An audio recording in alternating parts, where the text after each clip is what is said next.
Morning. I am making breakfast for the contestants up for elimination today. Bacon and scrambled eggs. The other morning when we were up for elimination, they made breakfast for us, so we're returning the favour this morning. Thank you. Oh, mate, thank you. You feeling better? Yeah, I'm all right. No, I'm excited to get back in the kitchen. It's been too long.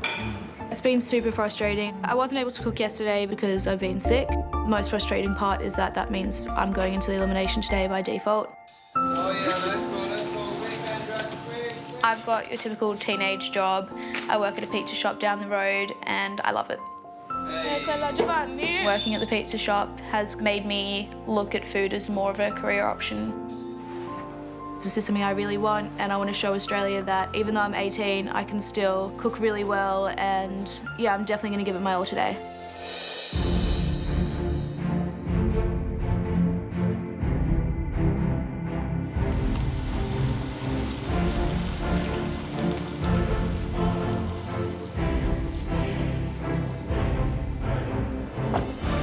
The only person that can control how long I stay in this competition is me. If I really want to stay, then I'll fight today and I'll do everything I can to stay here. To know that there's a 1 in 4 chance I could be going home in week 2 is scary. I'm really not thinking about anything except the task ahead and doing the ultimate job today.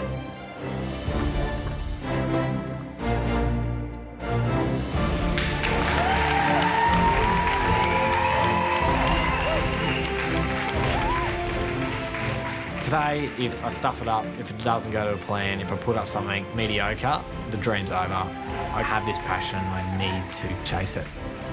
I'm going to fight the whole way through. James, Andrea, Rose, Jamie, you're about to face a pressure test. A pressure test that will decide which one of you goes home and which 3 of you return to the competition. When it comes to a pressure test, it's insane. You can be the best chef in the house and still go home. So it's a scary thing. What makes a great pressure test dish? It's important that there are lots of elements. It's great if it's set by someone with an international reputation. Obviously, they've got to have Michelin stars. It's kind of cool if they come from somewhere overseas. It's kind of cool if within that country they're regarded as one of the hottest chefs cooking there today. It also helps if that person is a great bloke, someone that the 3 of us look up to and respect. Please welcome a force of nature. From restaurant Sat Bains, Sat Bains.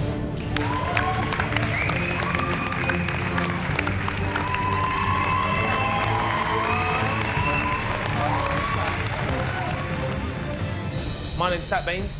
I'm from the UK, and I've got a restaurant in Nottingham called Restaurant Sat Bains with Rooms. The type of food we serve at the restaurant is modern British. We do a 7-course menu and a 10-course menu, and the idea is that they're completely balanced.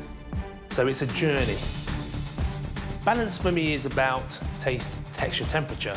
So it's our job to play with things like tannins, acidity, things that make you salivate. So by the time you've finished, you feel great, invigorated. Sat, when you started off, you weren't working in great restaurants. What was the thing that turned you round? I think it was a drive. I had a drive to succeed. My father had shops when we were younger, so I started work at 13. I had to stock the shelves, go to work, go to the paper rounds. And I think that work ethic has stood me really well, because kitchens are very hard places, as you probably all know. Does that sound familiar, Rose? Oh, I had the same upbringing. My father passed away when I was really young, and Mum bought a corner store to support us. And that's what I've grown up with, is that work ethic of just work, work, work, work, work. Everything you're saying is just resonating with me so much. This is me, like he was telling my story, and it was just really, really inspirational because I could just connect on it in so many ways. We had to sell the deli about 1.5 years ago, so it is a big part of my food dream to bring the family back together again, to keep us working together and to share this journey with them. Sat, very large cloche, very imposing man. how much terror lies under there. I'm scared. Sat, show us what you got. Okay. So, the dish I've chosen for you today is a very simple beef and mushrooms. Oh, oh wow. Wow, that looks beautiful. From a distance, I'm trying to count all the different elements and try to figure out what's going on in that plate. Looks absolutely gorgeous. You guys need to get close, up close and personal with this dish because it looks amazing. Sat, first up, what's the inspiration behind the dish?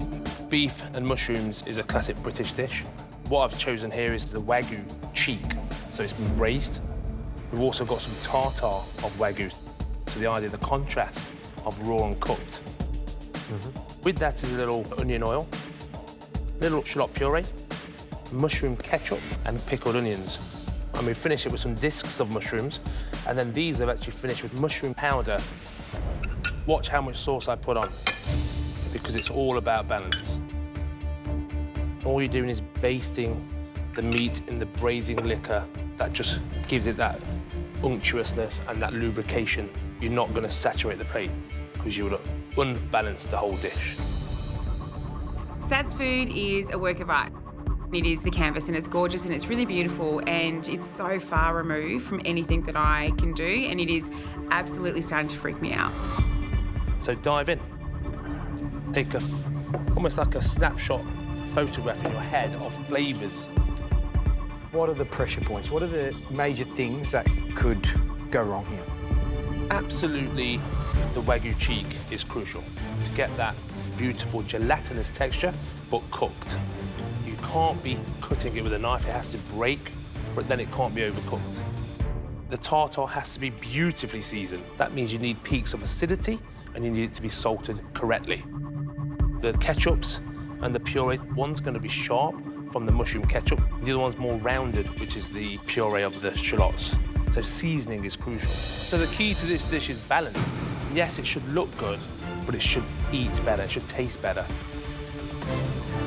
It's amazing how it all works together because you kind of taste each element and they're all so different, and then you put it together and it's just insane. The key point of this dish today is that all the elements, when brought together, create the perfect balance. It's going to be very difficult to do. It's going to push us all to our limits. Right, the pressure is well and truly on, and you know what? Pressure does amazing things. Those that respond well to it shine, so let's hope you all shine today. You have 2 hours and 30 minutes to replicate that beautiful dish from Sat Bains. Everything that you need is at your benches. Are you ready? Ready. You need to be pumped, let me tell you, and your time starts now.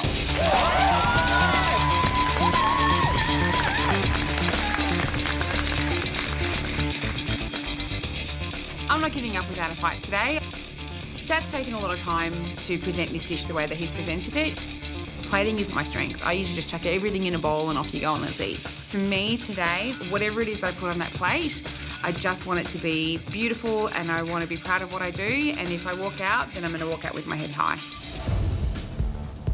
Balance is really important with this dish. There's so many elements. You need to balance it out, otherwise too much of one will cancel out the others. I'm really got my head in the game and I've focused from the minute that cloche lifted up. I've got this. For me, it's going to be about time management, not getting too frazzled.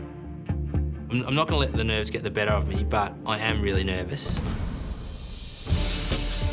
Reading the recipe, it's long and it's very comprehensive. The hardest thing is achieving everything in the time that we've got. I think that'll win the day at the end, is getting everything on the plate. Really, the pressure's on right from the get-go. You can't waste a minute with your dish because it's 2.5 hours and a lot to do. But dishes like this, and especially this point in the competition, is chaos. Yeah.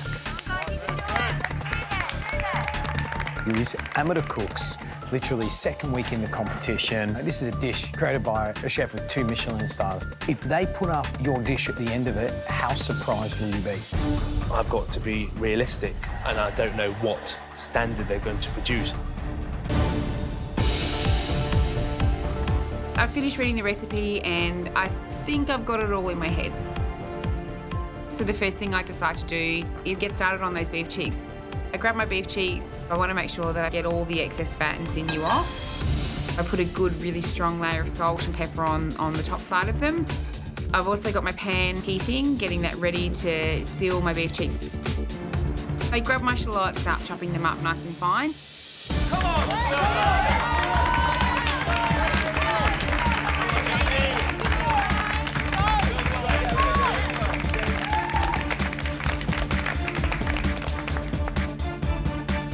So I've got my onions and garlic cooked beautifully. I've got my stock boiling up, and then just pop it all into the pressure cooker.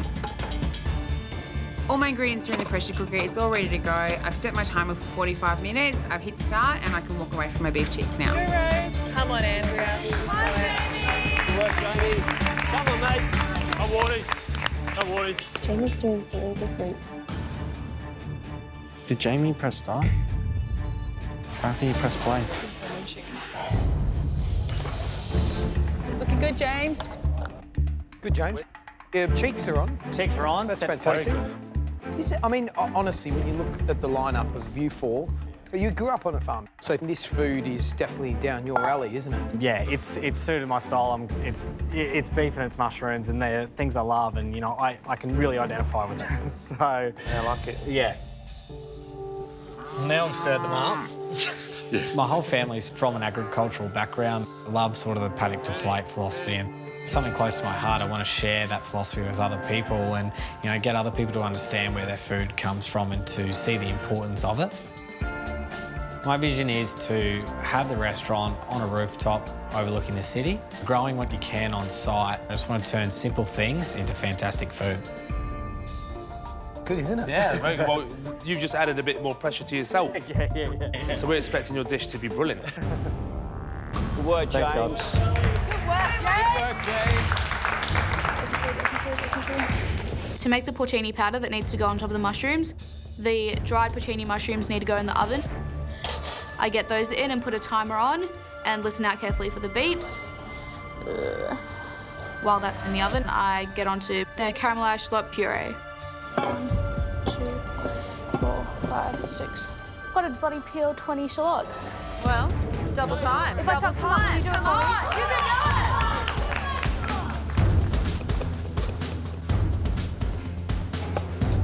it! The secret to this challenge is you can't waste not even 1 minute. 2 hours to go, come on.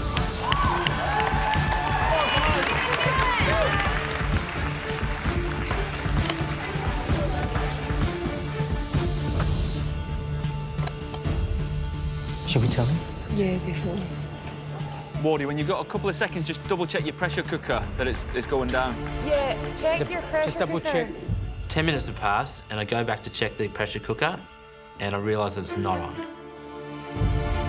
It's okay, Jamie, come on. Press start. Have you pressed start? I need to be able to have enough time to reduce the stock down to make the sauce. And this is 10 minutes that I'm not going to now have. Is it on? We'll wait a minute. Is it working? Oh, it's not on yet? No. Are you kidding? I thought it'd be on already. Beef cheeks, 45 minutes minimum. Yep. Did you think you had that on before? Sorry. I did. You thought you had it on before? Yeah. My heart starts to beat. It's a major mistake. This little hiccup with the pressure cooker means that I'm behind time. I've never seen you look so serious. You want this thing, don't you? Oh, bloody hell, I want it there. Not want to go anywhere. I'm a construction project manager, which is a really great job. I've worked so long and hard to get to where I am in my career, but it's not really where I want to be right now. I want to have a career in food. My dream is to have an artisan sandwich shop that really focuses on putting restaurant quality food in between 2 slices of bread. So I'm giving up a stable career and a good job. So if I do go home for making this mistake, I'll be devastated. I'm just thinking, My God, there's not enough time to reduce the stock down to make the sauce, which means it just won't balance the dish perfectly, which is what it's all about. I'm gonna have to get the rest of these elements absolutely perfect, or else I'm stuffed. Looking good, Jamie. Come on.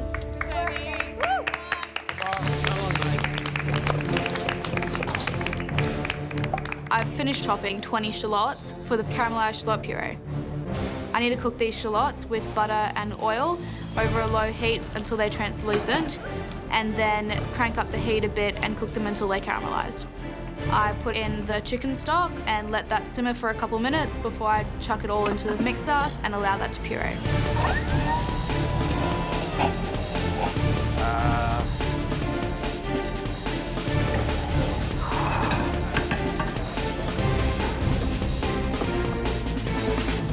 Awesome work, James. Yeah, James. James is absolutely killing it. It's his kind of food. He looks just so in control. So he's making really good headway. I've finished my caramelised shallot puree, so I start on my onion oil. To make the onion oil, which is really green and vibrant, around the plate, I get the spring onions, chives and the parsley, measure all the quantities out and then put it in a blender with some sunflower oil and blend it into a nice puree and then strain that off.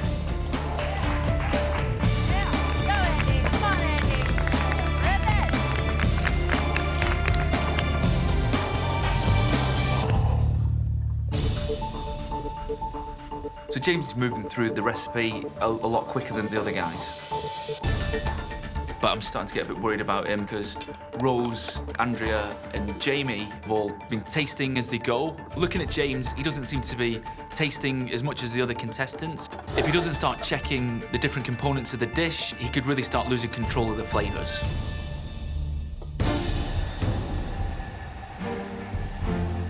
To make the porcini powder, the second the timer goes off, I throw the porcini mushrooms into the mixer. And all of a sudden, everyone from the gantry is screaming, "The lid, the lid!" Lid? Put your lid on. Andrea. I need the lid. Lid. Put your lid on. But I haven't put the lid on, and there is powder going everywhere. Thank you. The dust has just gone absolutely everywhere. I've got my onion puree and my onion oil sitting there, and I'm hoping that those haven't been changed by the flavour of the porcini mushrooms, which is a really strong flavour. And now I'm making my mushroom ketchup. You know what? You need to move it now. 1 hour down, 90 minutes to go. Come on. Let's go, Rose. Come on. Now that I've got my porcini powder, I need to get onto my mushroom ketchup.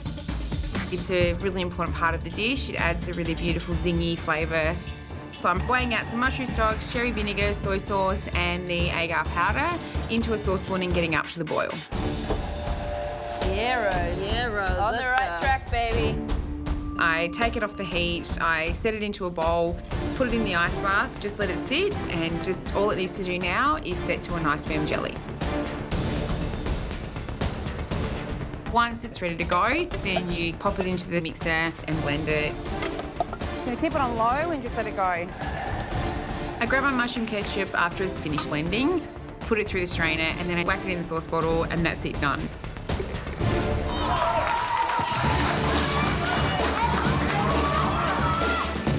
If I go to check my mushroom ketchup, it's not the right consistency.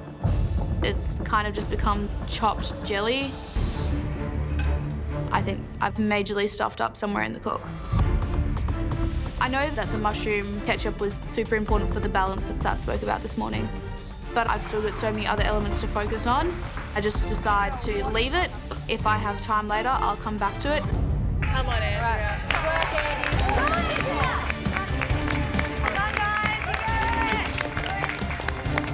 James is working very Yeah, I like it. efficiently and clean. I like it. Yeah, I've still so much to do. I'm trying to get these done as quick as I can because I know I've still got to make a tartare and purees. What's that? Oh, this, that seems a lot less than... What have you missed? Because that's like a rock in there. That's not right. Yeah. Gary's standing there poking my mushroom ketchup. That's a frisbee. Whoa. Oh, what's that? I've never tasted that. Yeah. It's missing something, isn't it? Too much soy. It's almost missing the... I think you missed the mushroom stock. I've had to throw out my first batch of the mushroom ketchup. I'm going to have to start again. That could be a problem. Come on, chaps. Come on.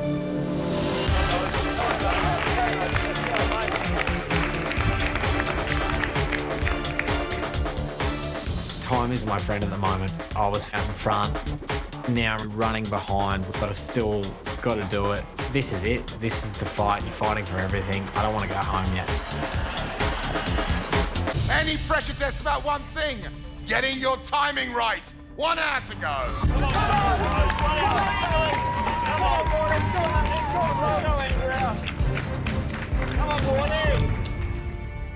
I'm removing the lid from the pressure cooker, and the first thing I get is the smell, and it's beautiful. It smells so good. Just the stock, the beef cheeks, the thyme, everything's coming through. The next step is they need to be put into a bowl and wrapped in plastic to rest a little bit further. I need to strain the stock in the pressure cooker through a wet muslin cloth and get that on the boil as soon as I can, because that's my sauce for my finished dish. The sauce is so important to the dish, just to tie everything in together and finish it off nicely. If it comes out watery, if it comes out really lackluster in flavour, if it doesn't have the colour or the finish, it's just going to absolutely ruin the dish.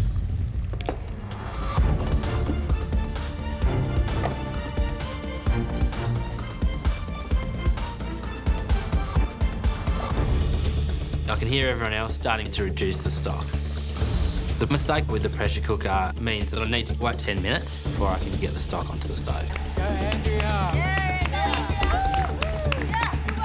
If I haven't given this stock enough time to reduce, it's going to be too runny and the flavours won't be concentrated enough. And that's a big mistake. The sauce is reducing away. The next step is pickling shallots, and I sigh a major breath of relief. I'm pretty sure I can get that one down pat. The pickled shallots provide an acid-sweet mixture that kind of balances out the whole dish, and I think it's really simple, but it definitely provides a crucial element to the dish. To make the pickled shallots, I need to mix together vinegar, sugar and water. Once that's dissolved, I can chuck that into a bag with finely sliced shallots, and that'll create the pickled onion. Andrea's nailed her pickled onions, but Rose looks like she sailed right past that step. I don't think she's done a pickle. Rose, is there a pickle element you need to do? A pickle element? Yeah. I'm trying to give Rose a heads up, but she's really not hearing me. I'm really hoping she realises soon, or she may not have a complete dish.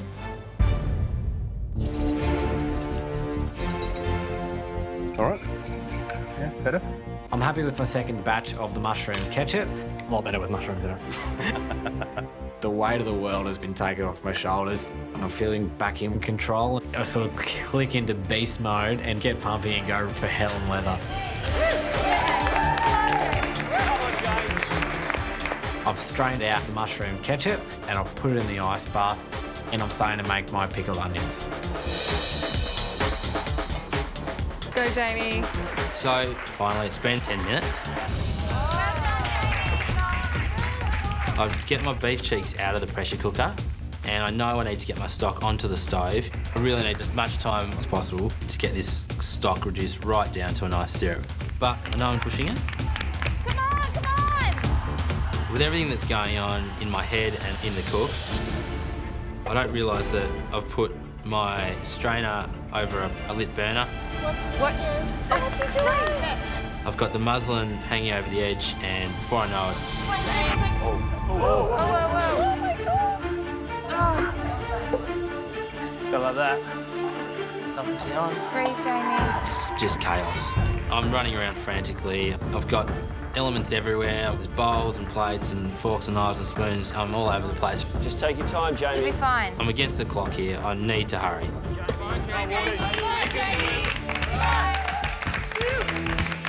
I finally get my stock onto the stove. I just turn it up high and I'm just going to cook it off as much as I can. The pressure's building and you've only got 30 minutes to go. Come on, let's go! Come on! Keep the pressure up. got my stock boiling up and I really need to get started on my tartare. Part of the steak tartare is to make a hollandaise sauce to go in the beef. I've got my egg yolks, got my strained white wine mixture. I've also got my butter melting. I whisk the egg yolks with the strained white wine vinegar mix and it's looking pretty good. I get them nice and creamy and fluffy. Now I need to slowly add the melted butter. I've managed to get the butter in and it looks really beautiful and smooth. So I grab my gas canister, pour my mixture in and get that ready to go. The gun will help combine all the ingredients for the hollandaise so it's ready to plate. I've got my hollandaise on. Now I'm onto the diced beef. I've taken a sirloin of Wagyu and cut that into a fine dice of about 2 millimetres thick. And then added capers and cornichons to taste because you want that beautiful saltness that's going to balance it out.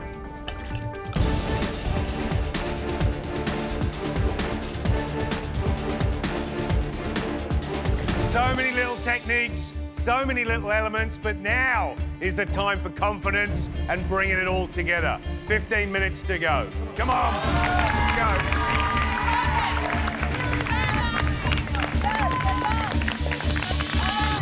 What's cornichon? Oh, yeah. Little gherkins. The cornichons are an integral part of the tartare. Along with the capers, they add the acidity that the dish needs to balance it. Without them, you don't have a tartare. I cannot get this jar of cornichons open. This is the last thing I need right now.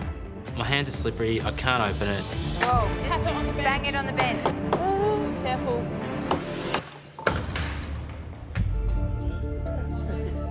Is that broken, Jet? Yeah. Don't use it, don't use it.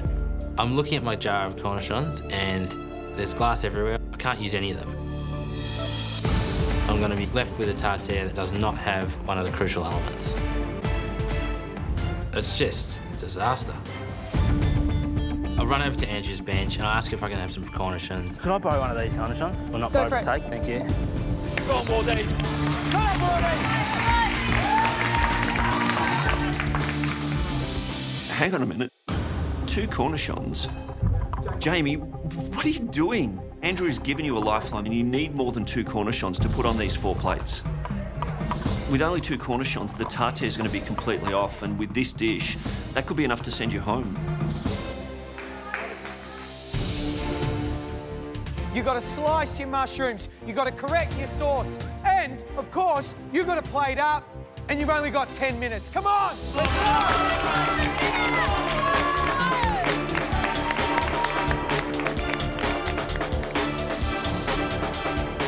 Take your time, Jason. Make it look beautiful. Where's my mate? Beautiful, Rose. That looks amazing, babe. That's it. Yep. Next one. Go. I'm trying to get things onto my plate. I'm majorly stressed now. And then I remember that I still haven't finished making my mushroom ketchup. At the moment, it's not the right consistency. How was it a failure? What happened? Looks like cut up jelly. You reduced it too much. I'm really angry at myself. I should have looked at my ketchup earlier. At this point, I have no choice. I refuse to put something up that I'm not happy with, and that is definitely not something I'm happy with. Just need to focus on the rest of my dish now. Guys, you've got 5 minutes left. Come on, Jamie. Get the tartare. It's crunch time. I need to get the tartare on the plate. What do I do? I don't have time to read how much hollandaise I need to put in the tartare. Just do it from memory. I just shoot some into the tartare mixture, fold it in my hands, and I'm ready to put it on the plate. That'll do. Does this go into this? It's absolutely manic in the kitchen. There's not long to go.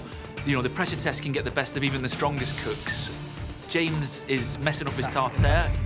He's supposed to mix the hollandaise through. Instead, he's piping it onto the plate. I can also see Rose has done the same. This could be a big problem for both those guys. Guys, you've got 1 minute. Do yourselves proud and do us proud. Come on.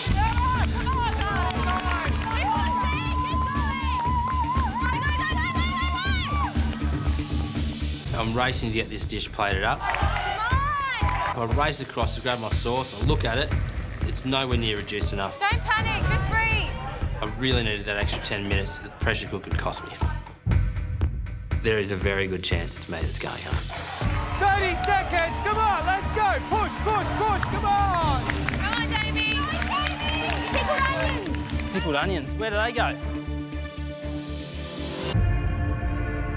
What's up, Rose? I didn't make my pickled onions. Too late now, baby. It's all right. Come on, babe, looks gorgeous. Let's go, Rose, push.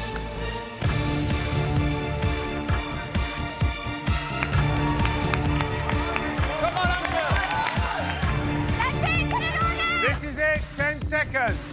9, Rip it over. 8, Go, go, go. 7, Just put it on, Jamie. 6, 5, 4, 3, 2, 1.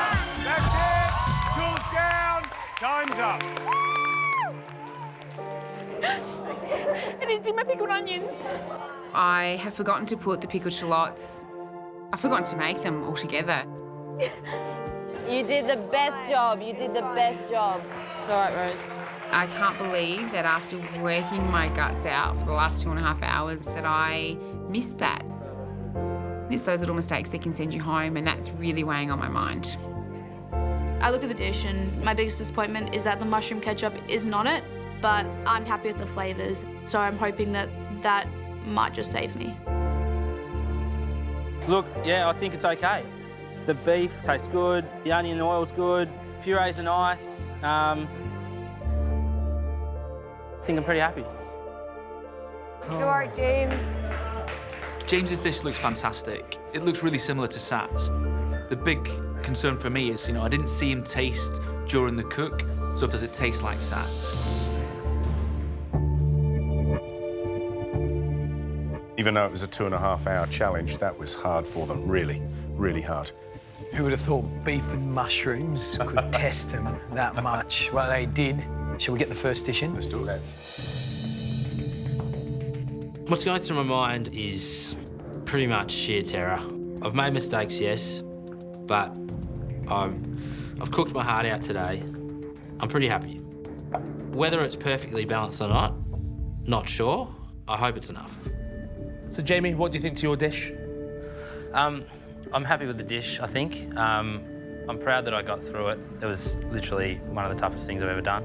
You look like a defeated man. I'm not at all defeated. I've just, it was a lot of pressure. Jamie, time to dress.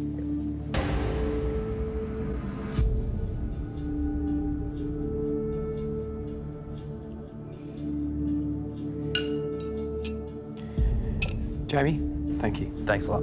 Cheers. Thank you very much.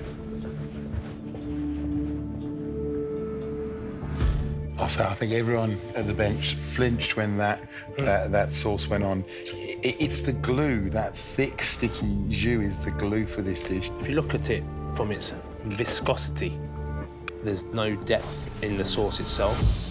It's not been reduced enough to allow the emulsification. It tastes like a very light onion gravy. So that's never going to add anything to that. I think he knows he's in trouble. All right, let's taste.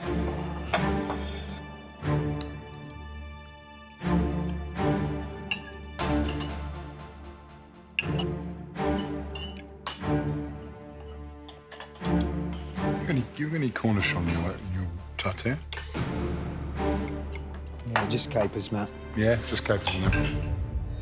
So the beef cheek, it's well cooked. You can push it apart with your fork. And the onion puree, the shallot puree, it's nice and sweet. It's pale, just like yours. The pickled onions are very good. It's got a great bite to that, and also the juiciness and the acidity's coming out, so that works for me. The problem is the sauce.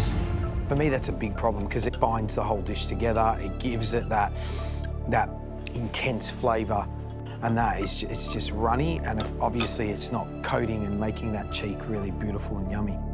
For this dish, you need the gravy to be thick and sticky, and you need the tartare to have lots of that caper, cornichon, briny bitiness to balance. that beautifully cooked beef cheek, which is, you know, sticky and all the things you want a beef cheek to be. There's a couple of good things he's done on the plate, but there's some things with obvious mistakes, and potentially he could be in the bottom out of those 4. Without a doubt. Let's get the next dish in. I just keep focusing on the negatives, the missing shallots and the fact that I've put my hollandaise sauce next to the tartare but not into it. Everything that Sat put on the plate needed to be on there. He made that really clear. That's really, yeah, that's what's telling me that I'm going home. How was that for you, Rose?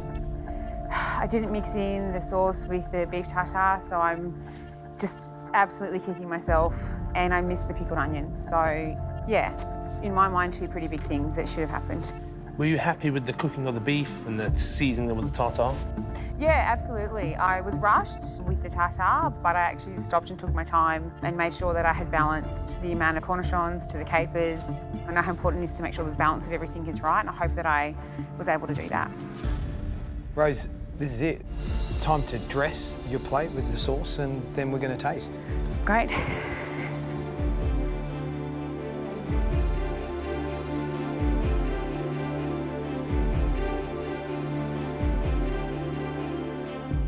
Thanks, Rose. Thank you, thank you.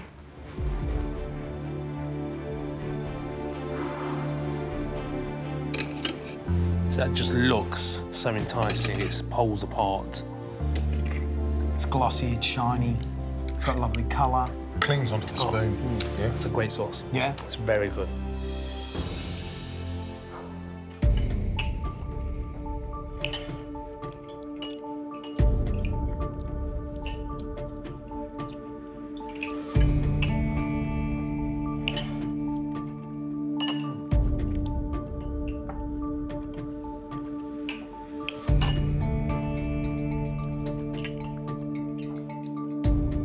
That cheek is beautifully cooked. It's delicious. Her mushroom ketchup is absolutely spot on. Yeah. And it's got that wonderful kind of like earthy flavour, but it also has got a lot of vinegar. So it also provides that brightness as well, which when a dish is as rich as the cheeks and the gravy, you really need it. So I think she's smashed it. I love it. There's a couple of things that are missing, and she's admitted it, and she's added the hollandaise, but you know, they're forgivable. Yeah. Absolutely forgivable, because that is a delicious plate of food. I'm feeling really nervous. I don't have my mushroom ketchup. I'm just hoping at this point that the sauce saves me.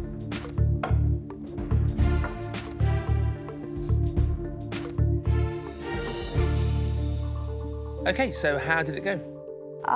Yeah, generally all right. Disappointed that I didn't get the mushroom ketchup done. Didn't leave enough time for it, so... And I didn't want to put something on the plate that I wasn't happy with. How old are you, Andrea? I'm 18. Wow. So I'll be honest with you, I think someone, as an amateur, 18 years old, has been able to do the dish. I think hats off to you, to be honest. When I was 18, I was chopping peeling olives veg. and peeling onions. Yeah, I was in the larder. Right, now you're going to have to sauce it, and we're going to have to taste it.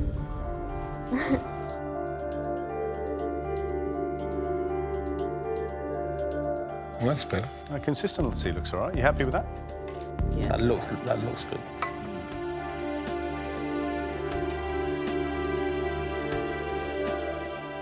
Andrea, thank you. Thank you very much. Enjoy. Thank you. Thank you.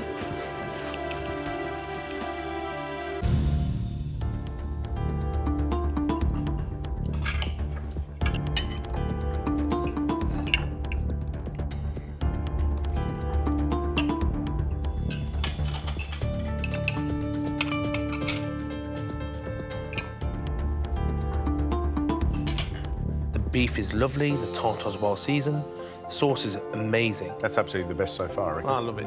Yes, the ketchup's not there, but I am loving the sauce and loving the beef. You know what I like about it? Is everything I'm dipping my fork into, I'm going, oh, that's nice. Oh, that's nice. Yeah. Yum. Someone who's thinking, you know, thinking about what they're She's cooking. almost got the ethos. Yeah. She got the ethos from the dish, and I think she's nailed it. She's done really well. For someone of 18 years old to cook a dish as complex as we gave her today, I'm a bit flabbergasted.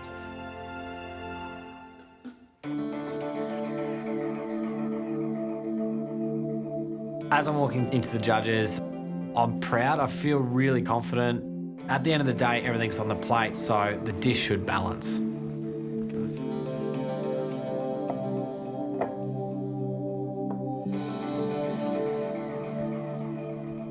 James, how was this cook for you? Yeah, I'm really happy with what I did. I feel like what is there, sitting there, is the absolute best that I could have done. I feel like I really gave it my all. James, time to sauce, and then we'll taste.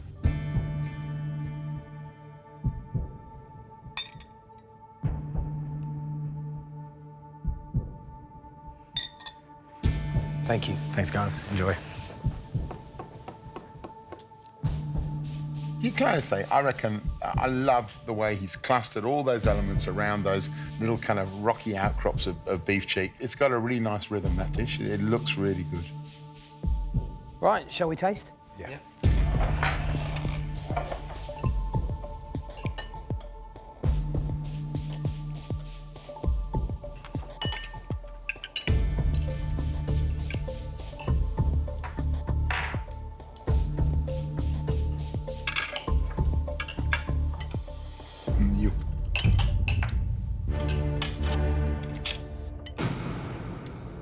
This sauce is really weak. It's just like flavoured water. The mushroom ketchup hasn't been blended properly and the seasoning's a little bit off on the tartare, so I'm frustrated for him. It's interesting, isn't it? You know, it's such a good-looking dish and it promises so much. Although he's got all the elements on, which is, I mean, to his credit, that's fantastic. When you eat it, you know, nothing's quite in tune with anything else. Everything's just a little bit out. And the sauce, it just flattens it off, and the tartare, it's just flat. So then you're left going, it's a shame. You're right. It's sort of, it's weak. How do you compare a dish like Jamie's, which had some strong elements but was missing elements, with James's, which has got everything, but nothing's really quite right? I'm kind of looking at the 4 dishes we've tasted. I've got 2 I'd really like to eat again. I've got 2 that I don't. I think we know that it's coming down to the 2 boys, Jamie and James. Yeah. At the end of the day, it's about, well, which one would you eat again? Yep. Sat, you're the creator of the dish. Do you know which one you'd prefer to eat? I do, yes. Yeah. Let's get them in, have a chat, and let them know the result. Yeah.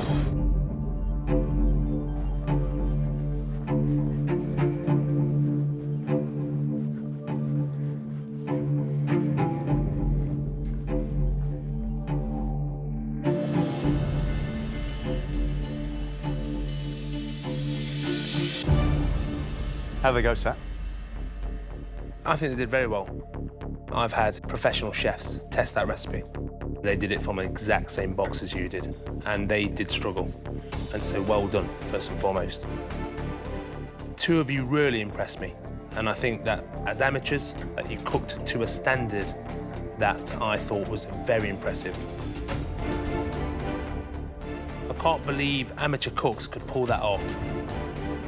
And that's why you, Andrea, and you, Rose, are both safe.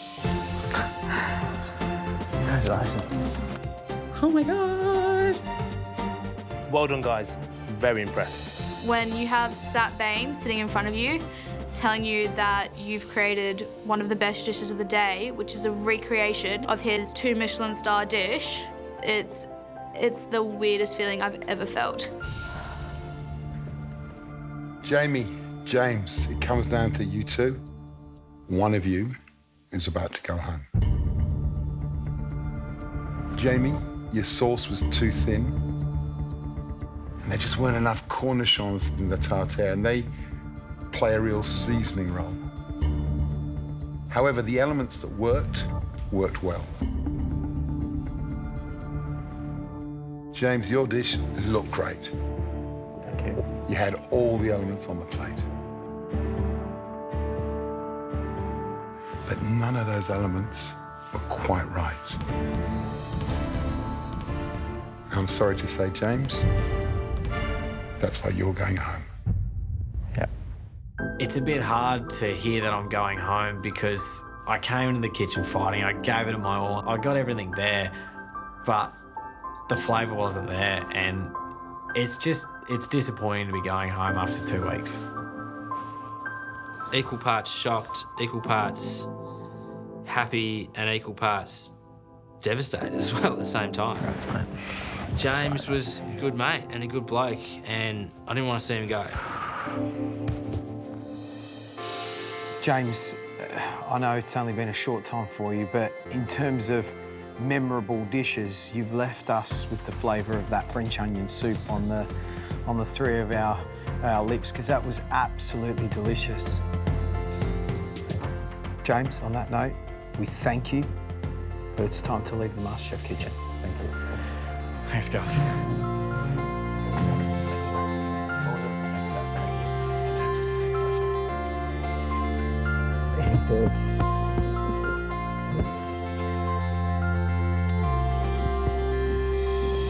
I've really enjoyed my time in the MasterChef kitchen. How could you not?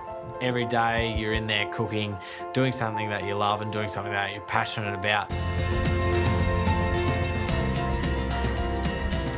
I would have loved more time in the competition to develop my passion, but I know I gave 100% effort.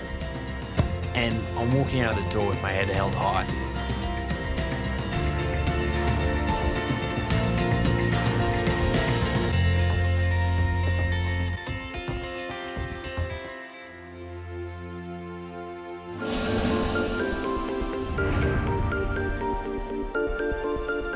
Coming into the very first immunity challenge today, it's an amazing opportunity for me to prove that the kitchen is where I truly belong.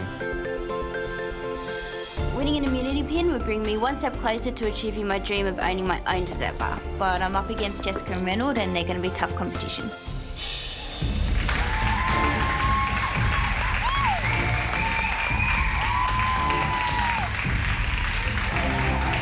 It's super exciting to be competing for an immunity pin. Any time that you get to cook, always going to be great fun. Wow, I feel like I got a spring in my step. Jessica, you're nearly bouncing out of your shoes.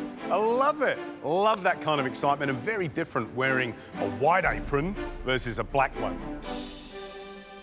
Welcome to the MasterChef kitchen. And of course, this is the first immunity challenge of the year. You may notice our little friend George is not here today. Unfortunately, he won't be walking around the kitchen. He's not well today. But in his place is Shannon Bennett. He's joining us for this and all of this year's immunity challenges. Here to dispense advice, push you in the right direction when you need it. Couldn't ask for anybody better, could you? Shannon, you excited about it? Very excited. This is the pinnacle for me. Being classified as a mentor on MasterChef is an incredible compliment that you couldn't top. That's great. It's good to be in a position too where, I mean, you use all of that experience that you have and helping them through this challenge. The guys down there fighting for immunity are really lucky. You've got Shannon Bennett as a mentor, which is invaluable. You know, he's got so much experience in Europe and in Australia that, yeah, it's unbelievable, really. Reynolds, Ashley, Jessica, you stand here because you smashed it in the invention test this week. And that means you get the chance to potentially win one of these. That's the immunity pin. That pin allows you, if you win it, to avoid an elimination of your choice at any time up until finals week. It's heavy, it's solid gold, and it's a solid gold advantage over all the other cooks in the competition. It's a game changer. It always has been. You have to earn it. It would be amazing to have that immunity pin. Opportunities like this don't come along every day, and I really want to prove myself, so it's really important that I fight my hardest to get my hands on that pin. It's an immunity challenge, and it's in 2 rounds. The winner of the first round will go head-to-head against a guest chef. You beat the professional, you win the immunity pin. So round 1 is very, very tasty. You'll have to use what's under this box to make one outstanding dish. It can be sweet or savoury. Ready to see what's underneath that box?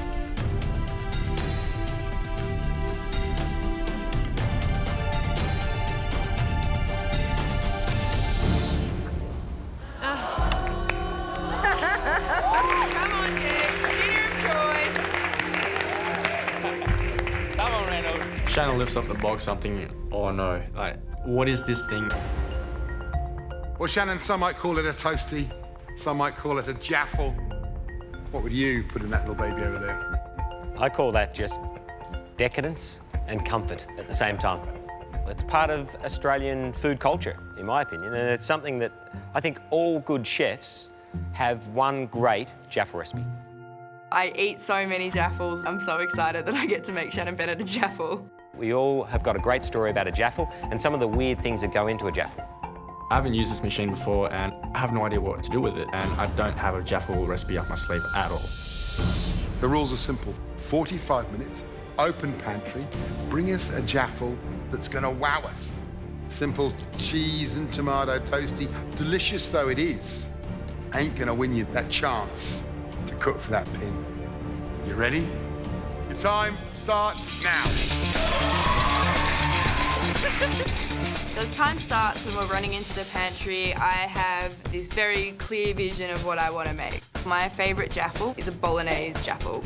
This dish is everything I like about, homey comfort food, lovely bolognese and gooey cheesiness, which means I'm going to have to make bolognese in, essentially half an hour.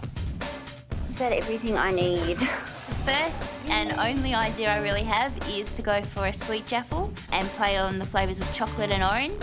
I am making a Jaffa jaffle.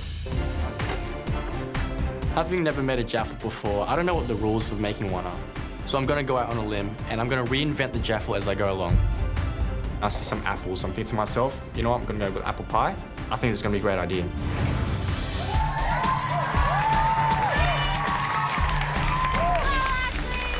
Go, Jess.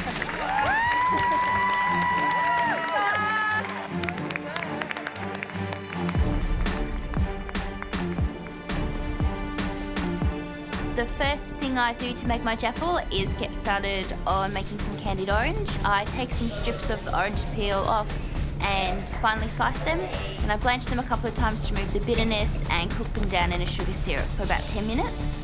The candied orange is going to go in the ricotta filling for the jaffle. It's going to add a bit of freshness and some zinginess to the dish.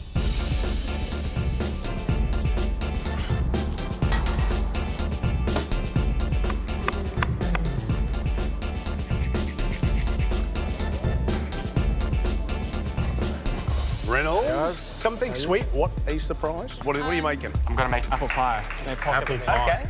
Not a bad idea. What's gonna make it special though? Never made a jaffle before. Never made a jaffle before, so don't leave it till the last minute. Okay. All right, thank you. When the judges started to question my jaffle, I'm a bit worried that the dish is missing a few elements. So I've decided how to make my jaffle special. I'm gonna make a butterscotch caramel sauce. We're after a jaffle in a jiffy. 30 minutes to go. Come on, guys.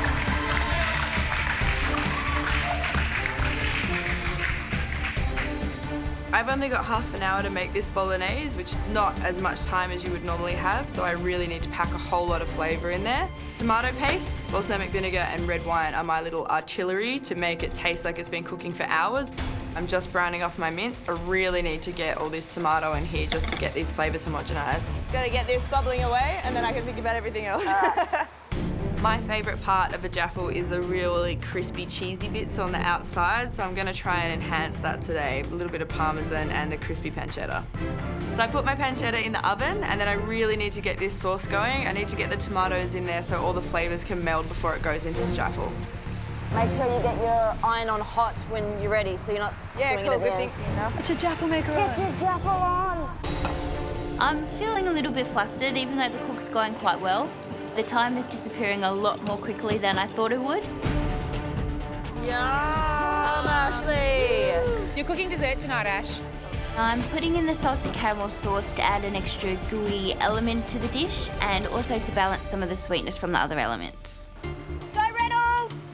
As I'm resting the apples, I grab a pot with some sugar and let that caramelize.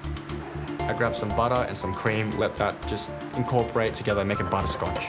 This butterscotch sauce, I'm looking down at it and it looks really nice. I'm really happy with it. So his cream's in the fridge, he's got butterscotch. Reynolds' elements are amazing, and once he stuffs them all inside his jaffle, he could have a real winner on his hands.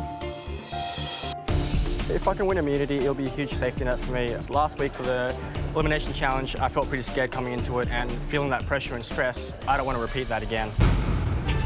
We are loving the food we're seeing, loving it. 20 minutes to go.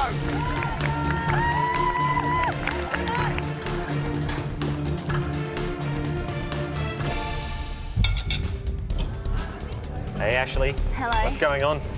What's I going reckon on? you can guess. Look, you got orange ricotta chocolate and cardamom. Yes. That's a good start. Hopefully, I'm making a jaffle today. I'm gonna have a little ricotta filling. I've got some chocolate ganache sitting in the fridge. I'm gonna candy some of the orange. I've got some pistachios for a little crunchy praline and a salted caramel sauce to ooze out. Yeah. So lots of filling. Lots of filling. I really hope the flavours I've chosen for my jaffle work well together and that it won't be too moist.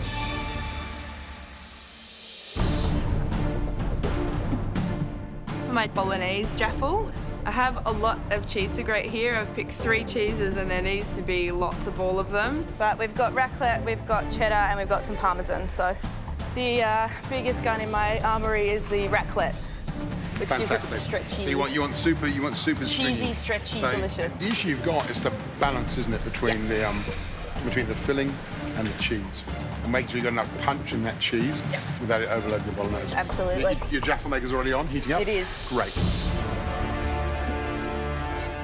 Your first chance at immunity. Let's get a razzle on or get your jaffles on. 10 minutes to go. Oh, yum, Ash. That looks awesome.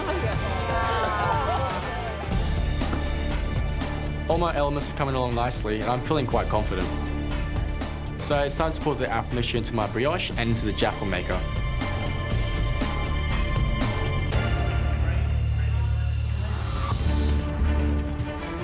I don't know what he's doing. He's only putting apple mixture inside his jaffle. But that can't be right because he's got all these other elements. And that and the sauce should all be going inside. So I've decided how to reinvent the jaffle and I'm going to fill it with some apple. But rather than placing the butterscotch caramel sauce on the inside, I'm going to put it on the outside. Just a bit of theatre. So one of my little tricks today is to add parmesan to the outside of the bread. So I'm hoping that's going to cook in the jaffle maker and create that beautiful crunchy layer that you normally only get around the edge all over the top of the jaffle. I get what Jessica's doing, but putting cheese directly onto the jaffle iron could be very risky. If it works, it's going to be crusty and cheesy. If it doesn't, her jaffle is going to stick to her jaffle iron. We're going to be tasting your jaffles in 3 minutes. Get a hurry on, guys.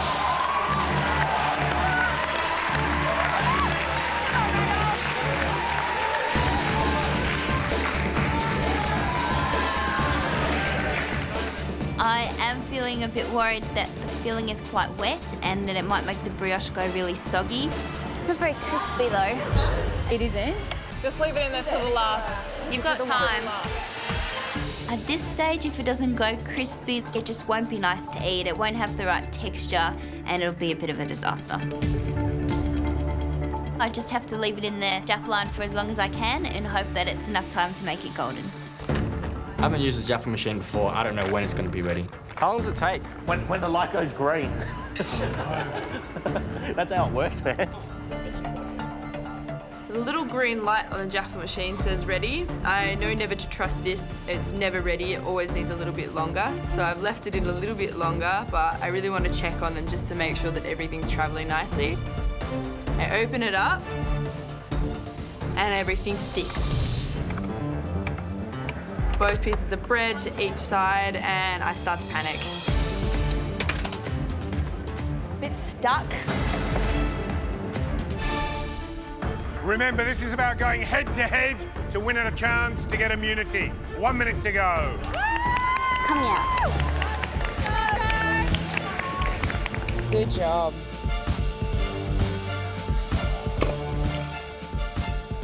Everything is stuck. If these jaffles fall apart, I really don't have time to make another one. Don't rush it. Go, Jess.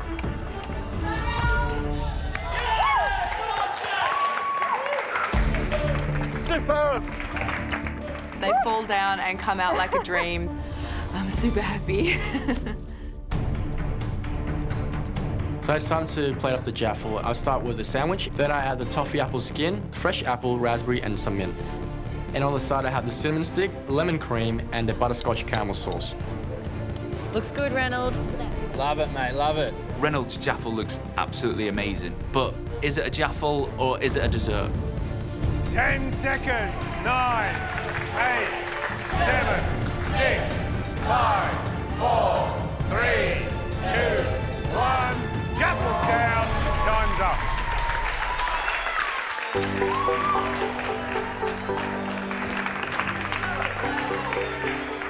Time's up. I feel really happy.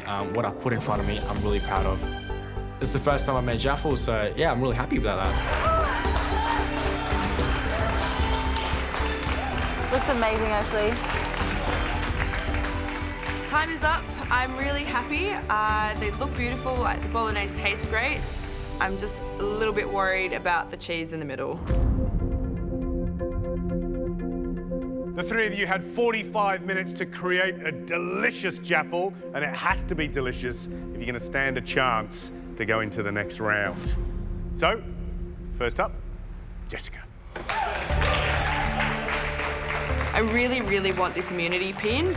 Bolognese tastes great, so I'm hoping there's a real gooey, cheesy ooziness to the jaffle. We're excited about this one, because what is it? Tell us what it is. It's a bolognese jaffle with a few different kinds of cheese in there. One question, let's get it clear. When we cut one half of jaffle open, we're going to get a lovely stringy fontina, are we? I hope so. The raclette should give it stringiness, I hope.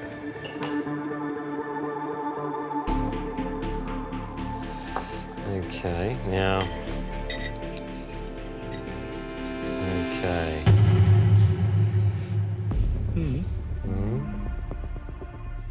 More cheese. I need more cheese. More cheese. There's definitely not enough cheese in there, which is not what I was going for today.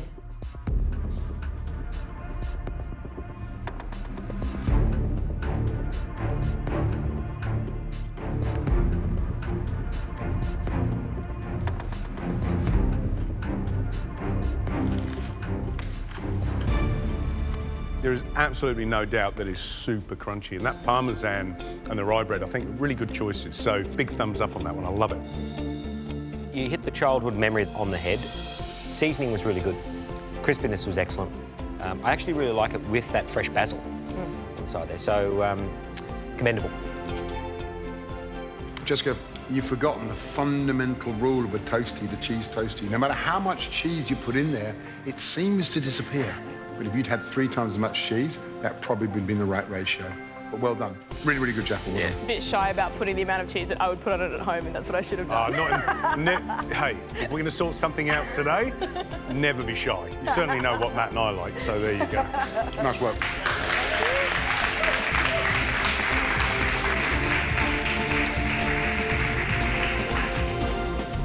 Reynolds, let's taste your jaffle.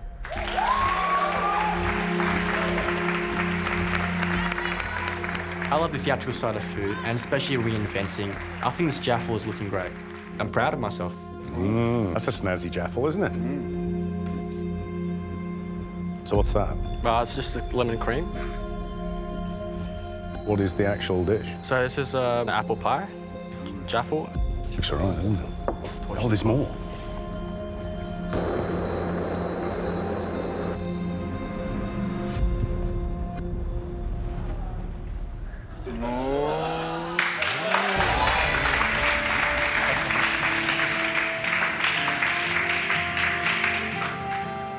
Reynolds, that looks freaking brilliant. It really does. Thank you. It looks great, but, you know, does it fulfil the need for the crunchy outside, the gooey filling? At this moment, I'm quite worried if I've put too little of the mixture in. I'm hoping to hear from the judges that they love the way it looks and the flavour's going to be there. Waiting for the judges' feedback, I'm feeling really nervous. My heart is pumping. I'm just hoping everything is just there, and I've got a lot of doubt in my mind. It's got to be gooey.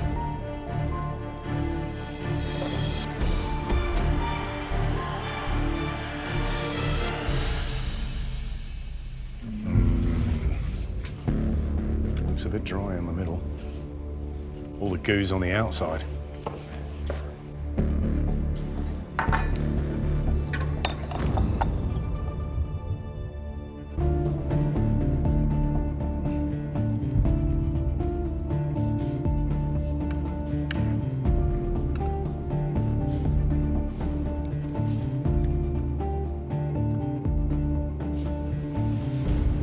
I think the problem with this jaffle sits in my hand right there. A lot of brioche and not enough apple. Maybe if you'd used some of that butterscotch inside the jaffle, so when you cut it, it oozed and was all like, that would be better. I applaud the creativity. You've got all the elements, but what you need to do is just know when to use them. Yeah, it's what it is a lot of elements on a board, which is all great and they're creative, but the heart of it, which is the jaffle, needs to be gooey and delicious. And if you'd have pumped that caramel sauce into that apple, then it would have been perfect. Just got to get all the flavours inside the jaffle. Exactly. That's everything there that's made it special on the outside needs to be on the inside. Thanks, guys. It's the first time I made jaffle, so next time it's definitely going to be jam-packed. It's going to be full of flavour. Ashley.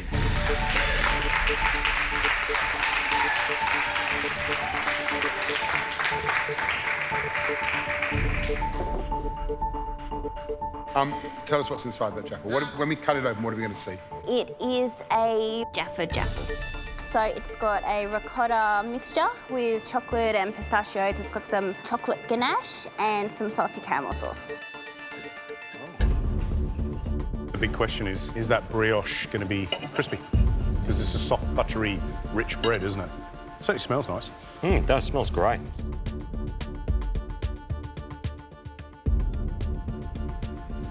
It's got that very donutty characteristic. Yeah, it has, hasn't it? Yeah. Amazing how the ricotta has just sucked everything up. Oh.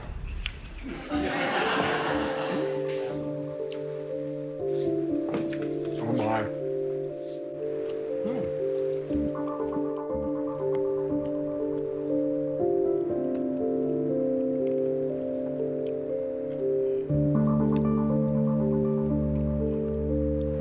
That was actually, I was not looking forward to trying that, I have to admit. Yeah.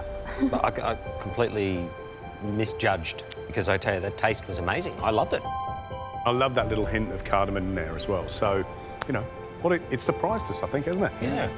I think it's really elegant. It's delicious. I wasn't expecting it to be as good as that. I was worried it was going to be dry, but gee, that is really, really good jaffle work. Well done. Thank you.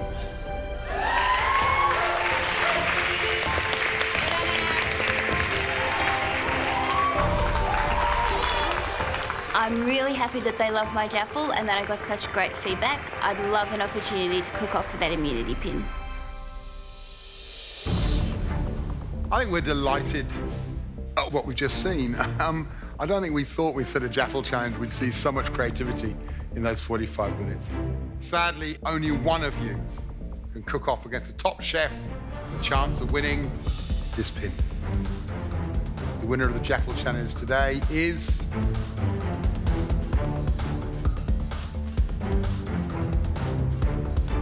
Ashley.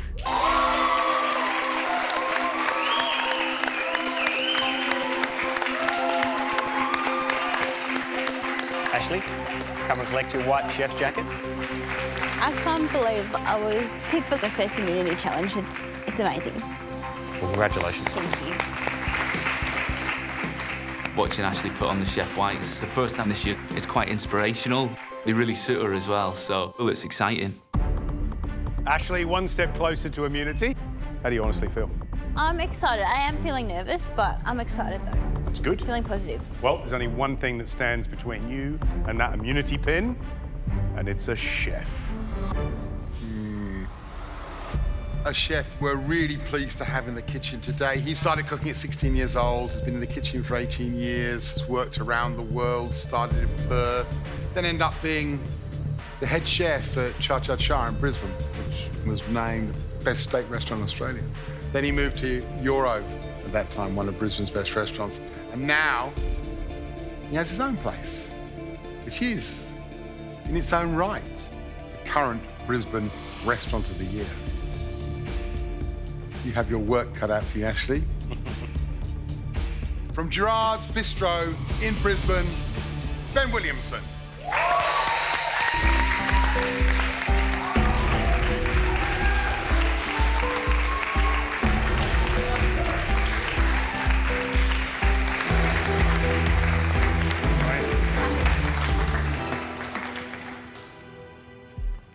Ben, welcome. Thanks for having me. Walking through those doors, your first time on MasterChef, how do you feel? Confident, 10 foot high, or a little bit nervous? Probably a combination of both, you know. It's a proud moment to be invited, but there's an element of nervousness to it as well. There's a reputation to uphold, that's for sure. Ashley, there's a choice of 2 pantries behind us. You have 75 minutes, and you'll choose which pantry you're both going to cook with. Ben, you've only got 60 minutes because you're our professional. Ready to see what your choices are? Shall we? Ashley, your choice is between East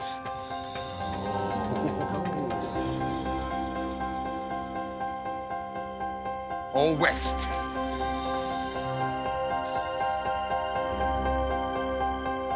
Loads of ingredients to put up a fantastic dish. Ben, you cook a lot of Asian food? Not a great deal, have to admit. How about this pantry here? This would be your comfy place, would it? Yeah, certainly, yeah. Don't be influenced by that. Yeah, it is a tough choice. I think I'm going to go East. You're going to go East? Yeah. Oh, and Ben goes down. That hurts. Do you feel confident with that? I feel like I have more of an idea of a dish on that side than I did on that side, so that's what I'm going to go Great with. stuff. That's what you got to do. You know what's up for grabs here? It's an immunity pin, and you want one. Matt and I will be judging your dishes in a blind tasting, so we won't know what's going on in the kitchen, all the dramas, all the stress, all the mess. There'll be no mess. No mess. No. Okay. Yeah. Good luck, Ashley. Good luck, man. Good luck. Can't wait to see what you both put up. Shannon, you're the mentor. Thank you. We'll see you later. Good luck, Ashley. Good luck, Ben.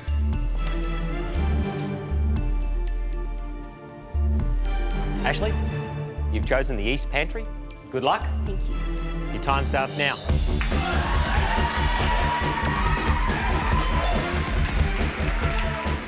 Time starts and I've got 75 minutes to cook a dish. I'm starting to think about a bit of a Thai-style chicken curry using kaffir lime leaves, ginger. They're flavours I use quite a lot at home, so I'm pretty comfortable with working with them, and I know they go really nicely together.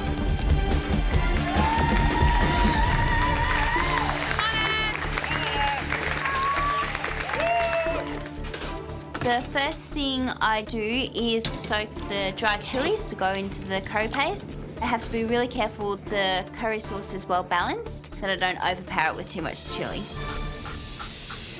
Ooh, nice chicken ranch. I get on to preparing the other ingredients to go into the curry paste. So I chop up some garlic, ginger, lemongrass, and I add some lime zest.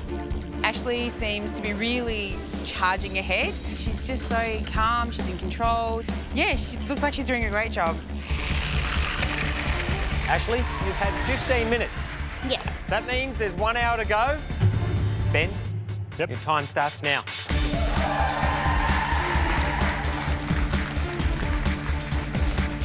Today I'm making a pan-fried duck breast with kimchi, a daikon and nashi pear salad and egg custard. I'm looking at the eastern bench and I'm going through and I'm checking off ingredients. There's no cream in the pantry. There's none of the things that I'm comfortable with using with egg custard. He's taking his time over there. I'm I'm a bit worried about Ben. He seems to be taking his time choosing which ingredients he's going to use. He's only got 60 minutes, you know. If he doesn't get a move on, he's going to be in trouble. I don't have time to think of something else to cook. So I'm racking my brain, searching that table, trying to find something that I can use for the egg custard. Today is our first immunity challenge, and Ashley has gone through to the final round against Ben Williamson, who is a top Brisbane chef. She's chosen the East Pantry today, but it looks like he's having a lot of trouble choosing ingredients from that particular pantry. No cream in the pantry, there's no butter in the pantry, there's none of the things that I'm comfortable with using with egg custard. Time's ticking away. I see a tin of coconut cream. I think that could be a good solution. I picked the chicken to cook with in my Thai curry today. It's a protein I'm familiar with using and comfortable with breaking it down. I removed the breasts first and then I cut off the thighs and legs. This is exciting. I like this. Excellent. How are we doing? I'm good. Okay. Good. I start to take the bones out of the chicken thighs. Why are you taking it off the bone? That's just how I do it at home. Okay. Yes. I'm thinking presentation. Yeah. You've got that bowl and the bone may give it a bit of height. Leave it on? Well, when you leave it on the bone actually can protect some of the moisture. Obviously, the downside is that you've got to make sure it's cooked. Cooked, yes, exactly. It will take longer to cook. Yeah, all right. Shannon suggests keeping the chicken on the bone because it's going to keep the meat more moist and add more flavour if I leave it in. I think that's pretty good advice, so I decided to leave the bones in. Ashley, Ben, it's a fantastic Eastern pantry. I'm expecting amazing things. 45 minutes to go.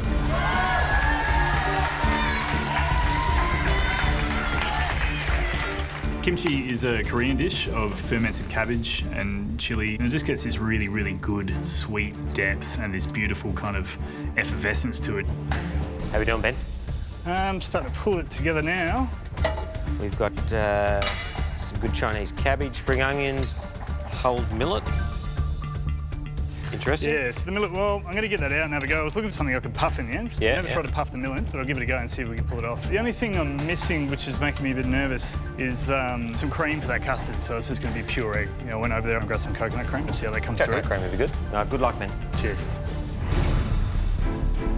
To go with my Thai chicken curry, I'm going to make a roti bread that's really dear to my heart. The roti bread is something I learned when I was travelling last year in Nepal. I recently travelled to Nepal to stay with some family there who are Nepalese. Whilst I was there, my uncle taught me how to make his roti bread, so I definitely have got very fond memories of them. I'm really hoping this element will impress the judges today. I would love immunity. I've been in an elimination already and it's not fun. So to have a bit of a safety net would be very reassuring. What are you making, Ben? I'm going to get the legs of the duck, dice them up, and I'll take all the bones, and then we'll just try and make a little bit of a sauce on the side here. This is as hot as this thing goes. Yep. Put the middle one on. The left, furthest left knob. This one here? Yeah. Turn that on, yeah. That's the middle Inside of your information, burner. good to know. And that's all the help you'll be getting. Come on, guys. 30 minutes to go. Come on, Ashley. I really need to get a move on and get this chicken cooking. I get a char grill pan out because I really want to get a nice charred, smoky flavour on the outside of the chicken before I cook it in the sauce. It's about all the flavours all in one pot so that the meat really takes in the flavours of the curry paste. Ben, what are you cooking? I'm just doing a bit of a duck breast with a kimchi and a kimchi custard. Yum. Yeah, No, pretty it's not. interesting. Yours is better. Go, Ash. Come on. Oh, come on. That smells awesome. How is it, Ash? Yeah, it's good. Good. Just thinking though, Ashley, in my head I'm thinking presentation. I'm trying to think of what your book cover's looking like. Yeah. This dish. Yes. This is going to be your defining dish. Yeah. No, it's exciting. And what's the thinking about taking this dish to the next level? I'm happy with the elements I've got already, but Shannon clearly thinks I need to add something else. I just cannot think what it could be. But I can definitely feel any sense of calm starting to slip away. An egg custard is set eggs. It's usually cream involved. So I'm looking for a really nice, thick, fluid, pipeable consistency. I add coconut cream and add the squeezed juices from the kimchi. And just hope for the best. I'm tasting the kimchi and I know the balance is not quite right. It's still a little bit too harsh. I'm going to try and incorporate some more sugar into it. The problem I recognise with nailing the kimchi is that I don't have the fermentation. I've really got to try and get some depth of flavour in there somehow. I'm starting to feel the pressure. This is it, Ashley. Ben, 10 minutes to go. I'm not sure about the roti. They look a bit dry. They don't look as nice as they usually do when I make them at home. I just didn't knead it for long enough, and I think maybe that's why they haven't turned out quite right. I know that Gary really likes having bread with curry, so I'm still going to serve it. How you going, Ben? How's your custard? It's starting to come together. I'm actually slightly concerned about that, but it's... really? I'm hoping in the next 2 minutes it's really going to come together a little bit better. Okay. So the custard, you're confident it's all happening yet? Hopefully I'm not undone by some custard in the Thermomix. You hearing that, Ashley? No. A lot of problems over here. You over here too. Things aren't going to plan. Good work, Ashley. Come on, Ashley. You've got it, Murray. Shannon's really encouraging me to add another element to my dish. I'm thinking maybe something fresh. I run over to the ingredients. I see some lychees, so I grab those and just decide to make a quick relish with the lychees, some fish sauce and lime juice for a little dressing. You're right, hon, you're right. Okay, this is it, guys. 2 minutes to go. Time to bring your dish home. Let's go.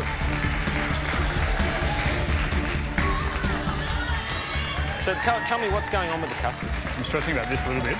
It's actually thickened up. Yes. This is not going to hold its shape the way I want it to. Okay, so it's like a sauce. Yeah, basically. All right. I'll leave you to it. The options are running out. It's not going to be an egg custard, but maybe it can work as an egg sauce to tie together. How you feeling, Ashley? The home stretch now. You almost there? Yeah, I'm starting plating. Thinking about your plate up? Yeah. Cool. She's on the plate already, isn't she? She's plating it up. I need to pull my finger out. First immunity pin of the season. Come on, Ashley. 60 seconds left. Come on.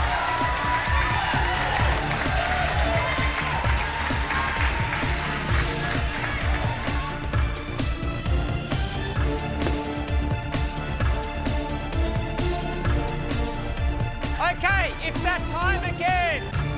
10, 9, 8, 7, 6, 5, 4, 3, 2, 1. Well done. Oh my God, that's amazing. I think it looks not too bad on the plate. It's probably not quite as pretty as I would have liked, but I'm really happy with how the curry looks at least. The sauce is really bright and looks really inviting. Oh, yum. That looks beautiful. I'm looking at the plate. It's looking good, but I can't help but feel disappointed that that kimchi balance wasn't perfect. Looking at Ashley's dish, the colour that she's achieved in the curry and the smells that are coming off it, I think I might be up against it. I'm worried. It would be amazing to have that immunity pin and know that I could be safe from an elimination. I'm not confident that I've done enough, but I'm happy with the flavours. I'm feeling quite apprehensive. I think it could go 50-50. I'm really in two minds. Am I going to win this thing? Am I going to lose? It's just playing over and over in my head. Well, let's get the first dish in, shall we? Yes.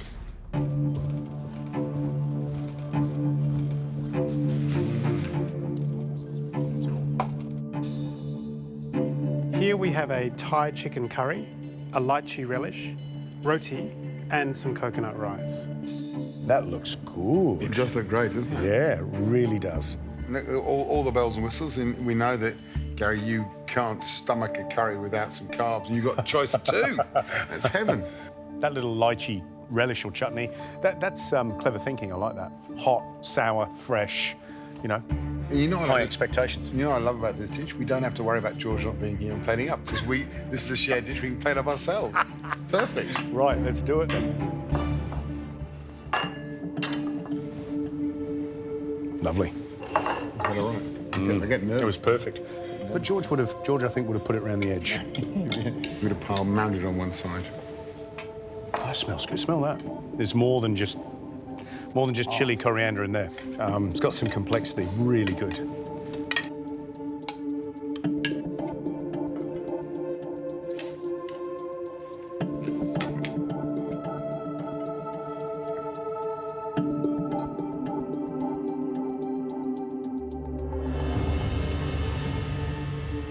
Shall we taste?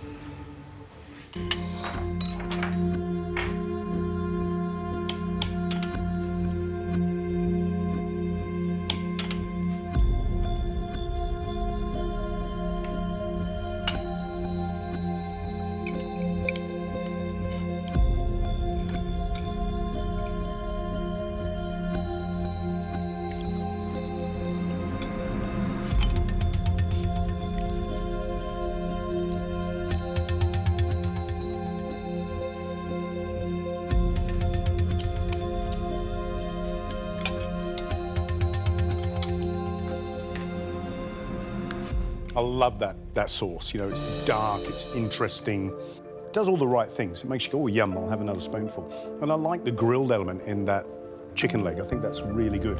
And I think the rice is a little bit bitey, a little bit chalky. Not as springy as I like it when you're having a curry like this. The only real flaw for me on this dish is the bread. If the bread hadn't been there, it'd be a far better dish. Yeah. It's a really nice first dish and dead tasty. Yeah, I like it. I'd go back for more, there's no doubt. Well, let's score dish one.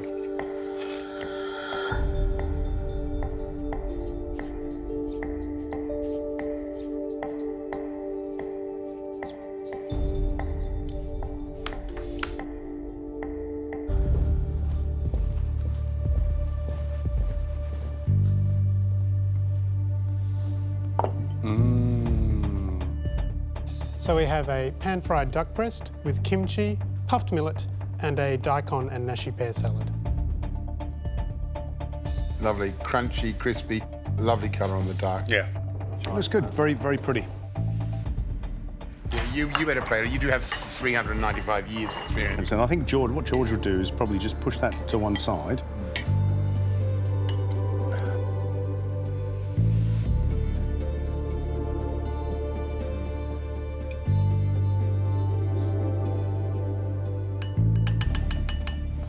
Right, tuck in.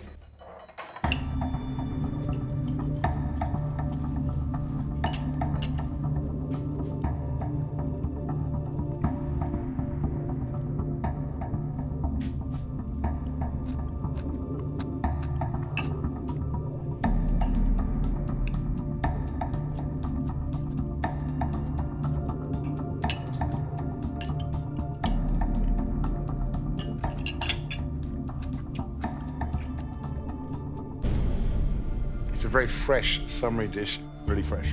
And what mood are we in? Are we in the mood for a fresh, summery, cleansing dish, or in the mood for something that a little bigger, a little more powerful and hearty? Because I'm eating that, and it looks amazing. It's a restaurant-style dish. It's got all the elements that say, order me, I'm going to taste brilliant. And then I taste it and I go, it's nice, it's, you know, crunchy and interesting and chili-ish, but there's not a lot of depth in there because kimchi's fermented and aged, and none of that funkiness is there. The duck is cooked perfectly. The crunchy millet is great. The egg sauce, lovely. On face value, I thought it was going to be laid down there for dish two, but on tasting, it's a far more complex decision. Shall we score?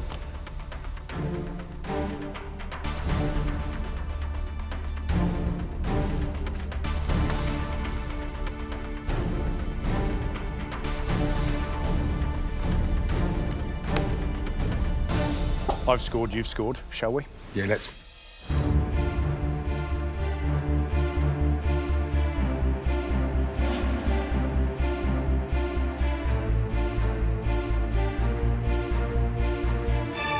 What a great first immunity challenge. The challenge was about East versus West, and Ashley, you chose the East, which, Ben, wasn't quite on your home turf. This MasterChef kitchen always has to make you feel a little bit uncomfortable. But you know what? It's all about Ashley and the immunity pin. What we want to know is, first up, who cooked which dish? Ashley, what did you cook? I cooked the Thai chicken curry. So, Ben, that meant you cooked... The duck and kimchi. Right. Shall we reveal the scores for Ashley's dish first? Ashley, you ready? I scored your dish 8 out of 10.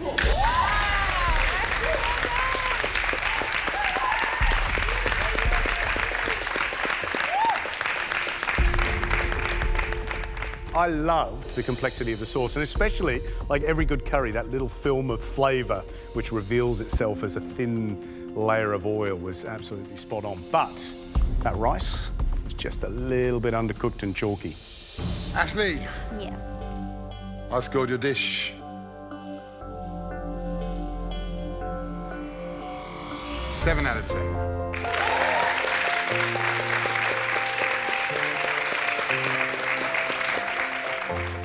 I loved that light, fragrant, and slightly funky lychee relish. But the flatbread was tough and biscuity.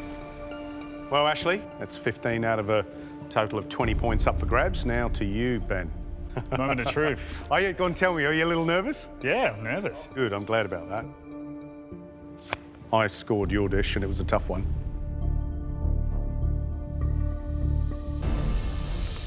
Eight out of 10.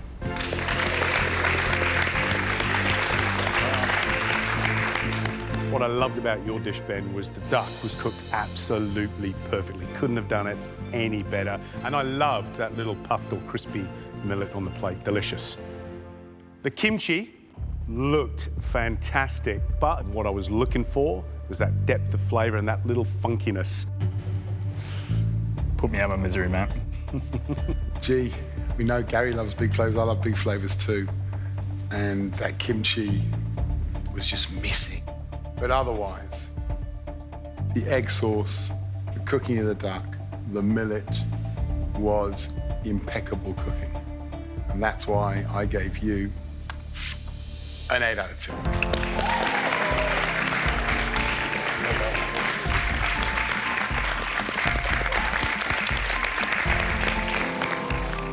Are you relieved, Ben? Completely relieved, yeah. Walk out with my head high. It was a tough challenge. I'm not going to lie, when I saw that curry and I saw the colours and everything on top, I was a little nervous. Close, Ashley, but it gives you something to drive towards. Well, Ben, you graced us with your presence. Now it's time to hop on that plane, get back to Jared's Bistro. And we always say, if you hurry, you never know, you could just catch the end of service. And we hope to see you again soon. Thank you very much. Thanks very much for having me.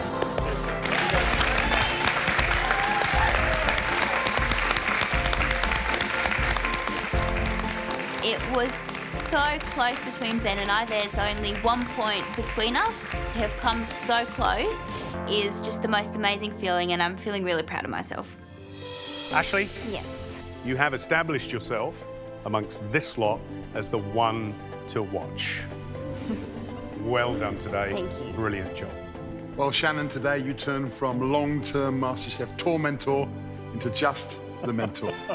Thank you so much for supplying your wisdom, your support to Ashley through that cook. We're looking forward to seeing how much closer you can get our contestants in coming weeks. Thank you, Matt. I'm looking forward to it. Come on, Ashley. Thank you.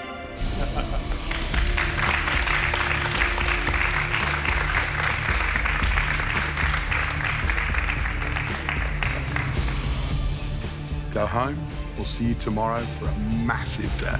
Good night. Good night. Johnson. Oh my God, one. Oh my God, you won. Chris. Well done, Ashley. Great experience, eh? Yeah.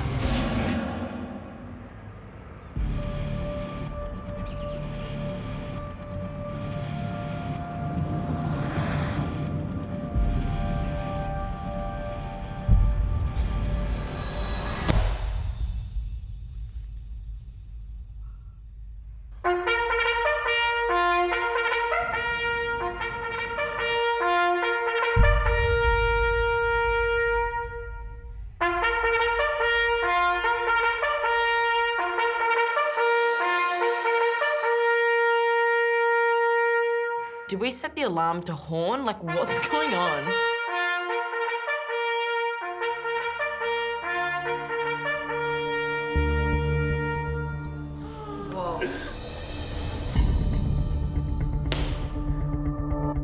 Good morning, sir. You are to read this aloud to the contestants. Thank you.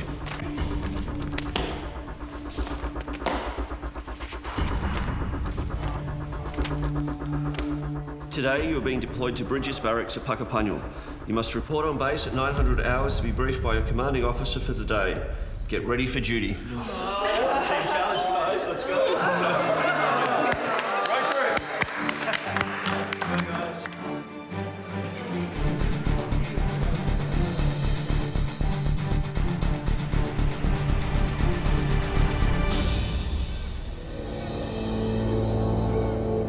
Arriving at Puckapunyal, it's silent in the car.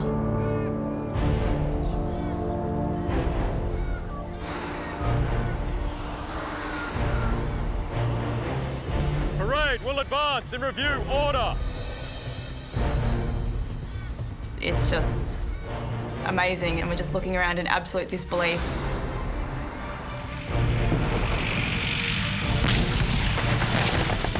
There's tanks everywhere, there's, you know, huge guns.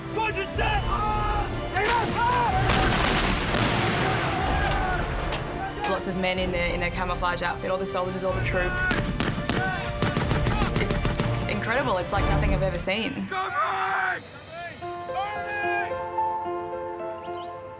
It brings back a lot of memories for me. I joined the Army when I was still at university. They had a scholarship scheme. It was something that I thought was short-term. I enjoyed it so much I stayed in the Army for 7 years. It was a wonderful career. I like that sort of pressure environment, and I think that's going to be a real advantage for me during the competition. Parade, a 10, John.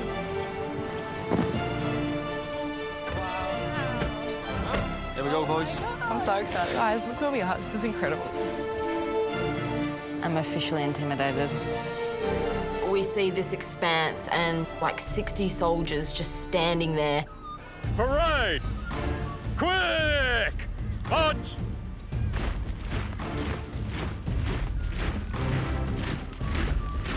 So controlled. It looks amazing. They're so disciplined. It's so impressive, and it's a real honour to be watching this. Front rank will retire. A bow. Done. Let's go. Come on, let's go. It's pretty exciting. I think there's a real buzz amongst the contestants, and you know, for me, it's pretty special to be seeing this again.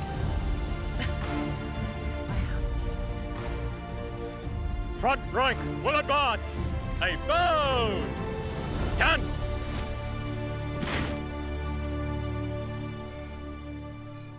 Well, guys, that's what you call a welcome. And standing here really brings it home to me that our personal freedom is something that we can't take for granted. So many young men and women have stood here before in service of their country. And I don't know how it makes you feel. It makes me feel emotional. This year marks the 100th anniversary of the dawn of the Anzac spirit. 100 years ago, our troops landed at Gallipoli.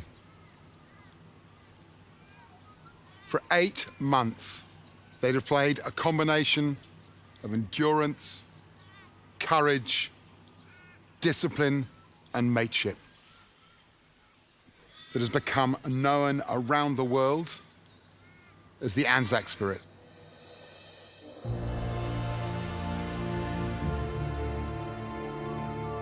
For many, Puckapunyal was the last place that they did their training before they were posted overseas. Some never to return home. What these guys do is so much more than a job. They play such an important role in peacekeeping around the world, and more importantly, preserving our Australian way of life. And today, we're here to say thank you to them and their families. We are here courtesy of the Australian Defence Force and of Legacy, which is a charity that supports the families of the members of the Australian Defence Force. So today's challenge is going to be a very special one indeed. I know over the time that I've spent in the Army, the really important role that legacy plays for Army families. It's exciting for us that we're going to be doing something for these people. You're not defending your country, you're cooking. The theme for today's challenge is Australia's finest. We'll have a pantry full of Australia's finest ingredients from which we want you to create a beautiful, individually plated two-course meal for 120 serving Army personnel and legacy guests and their families. When we hear that we have to serve 120 guests, I think all of our hearts skip a beat. That is a huge challenge for us. So, time to pick teams. Captain? Contestants, form a straight line.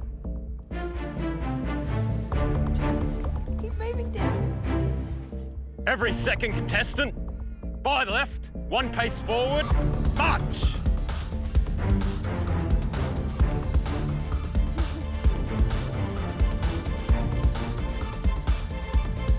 Front row. You are now the red team.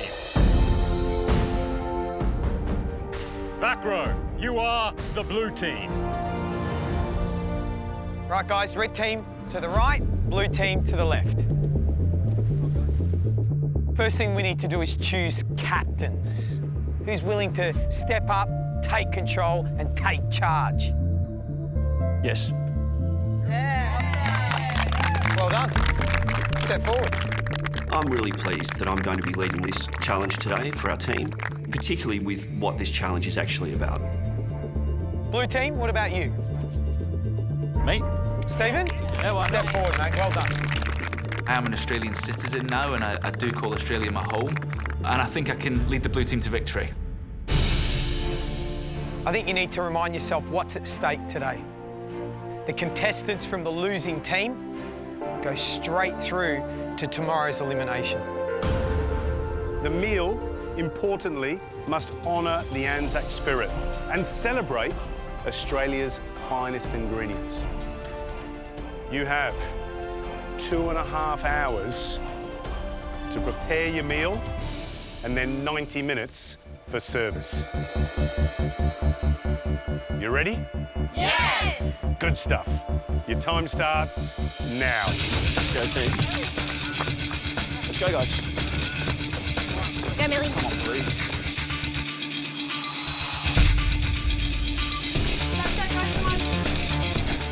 Me and Matt were the first in, being team captains. Everyone is running as fast as we possibly can. Like, it's literally a battle.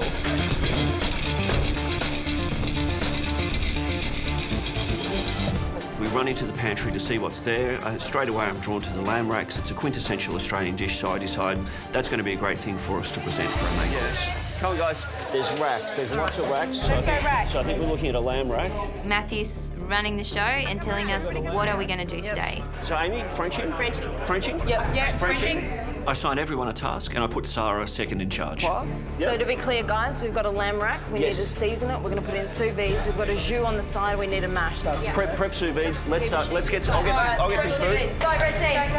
I'll start with paper.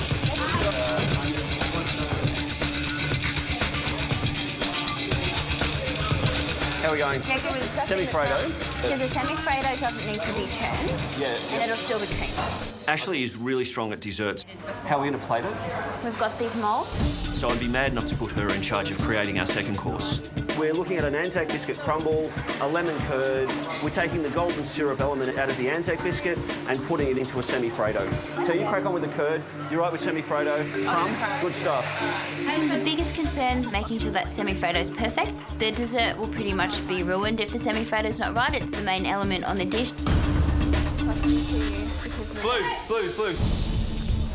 Blues. Guys, I just saw this and I just thought grab it. Beautiful. I see the eye fillet. There's not much you need to do to an eye fillet to make it absolutely amazing. Right, beef. Yeah, I'm comfortable with beef. Yeah. I know like a bit of a macadamia sort of puree that might be nice. Like a puree? Yeah. Awesome. We've got a fillet of beef, with a macadamia puree. You know, there's nothing more Australian than macadamias. And then just highlighting the seasonal vegetables, I think, is a really strong main course. Berries and cream? Berries and cream. Berries? Yeah, berries and cream. How many trays? Grab it, 2. It's obvious who the dessert master is in this competition, which is Reynolds. I've got meringue, shards. We've got 2 types of frozen cream. He's my lieutenant on desserts. I really want to make a special dessert today with berries and cream and an Anzac crumble. My plan is to use meringue shards to pull it all together. If that's the best produce, that's the best of Australia, I'm happy with it. I've got a great team here with me. I'm going to do my absolute best. We're going to do our absolute best, and I think it's going to be a cracking dish.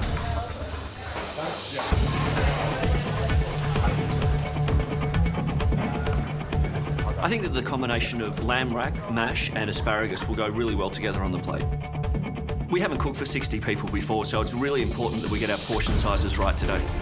We've got a stack of potato and asparagus to prep, but Frenching those 24 lamb racks is going to be our biggest challenge.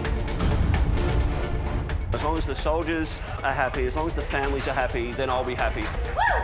We're gonna smash this.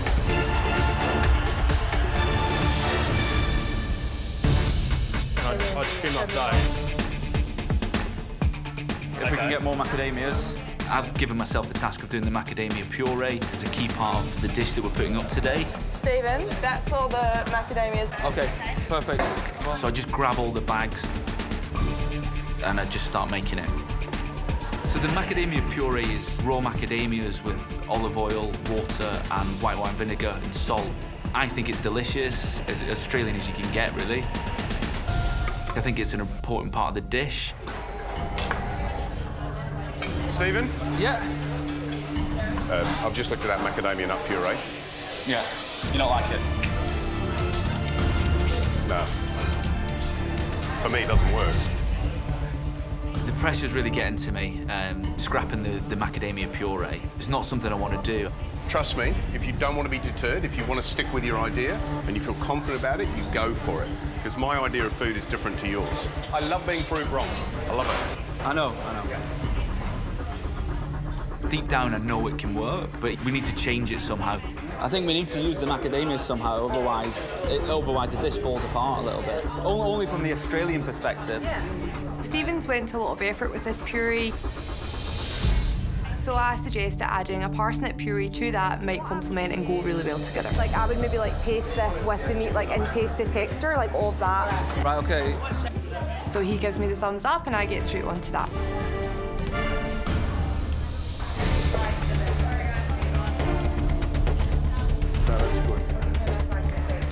We're making lamb rack for our main. We've decided that we're going to sous vide it and then sear it off to finish. The biggest problem we've got is time. This is massive. There's 3 of us Frenching the lamb. There's so much to do and not enough hands on the job. How are we going on the racks? Are we halfway? If anyone else if there are any spare hands, that'd be great. Is there another board somewhere? Have any of them gone in yet? None of them have gone in. They don't all have to go in at the same exact time. Let's just keep getting these bones nice. Bones nice and good. Gary comes over and he looks at the job we're doing with the Frenching. Yeah, so if you watch me for a second. He comes around and just shows us his way of doing it. What you do is you've got to be methodical. So you've got to start in one place. This knife is wrong. Don't use these knives, though? They're a filleting knife, so they're not quite right. Mine isn't bendy. You want that one? You start here and you work around the bone, like that, and you turn it round, and then you clip off the bit. You clip off the bit that is there. Well, he makes it look really easy and really efficient. Yeah, and then you go the next one round. Yeah, it's just amazing to watch, really.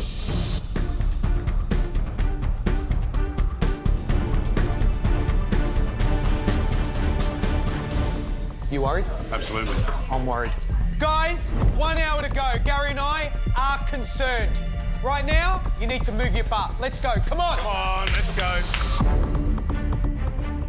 I'm feeling a lot of pressure at the moment. This is pretty personal for me, and I don't want to disappoint the people out there. It's an honour and we're really excited, and everything we're doing, we're putting a lot of love into it. There's a massive pressure today. You know, we're serving people that put their lives at risk for our safety and freedom every day of the week. How many do we have? It's a heavy burden to carry on my shoulders, and I really want to give them gorgeous food that they're going to enjoy. I'm finishing off my parsnip puree, and hopefully it will go well with the macadamia nut puree. Hey, Stephen, do you want to see how it tastes?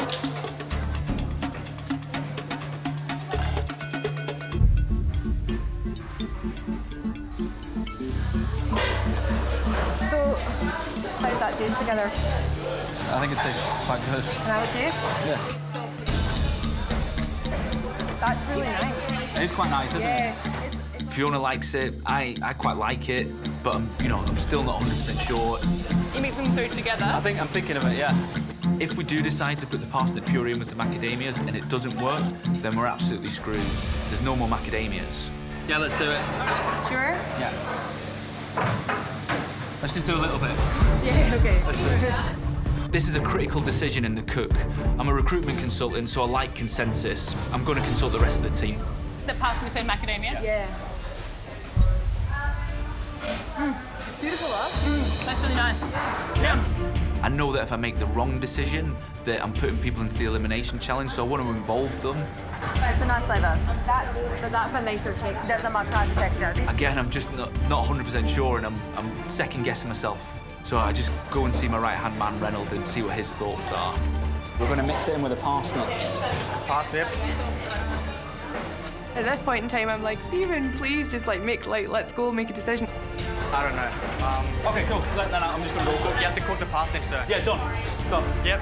Blend it in then. Done. Just taste it. Make sure it tastes nice. I need to start making decisions, so let's go for it. Yeah, let's do it. Yeah? Yeah, macadamia and parsnip puree. All right. Yeah, but it tastes delicious. I would have gone the other way around, but anyway. I'm delighted. Stephen looks happy. That's what we needed. Don't forget to have a drink, guys, too, while you're going. It's going to get hot in here.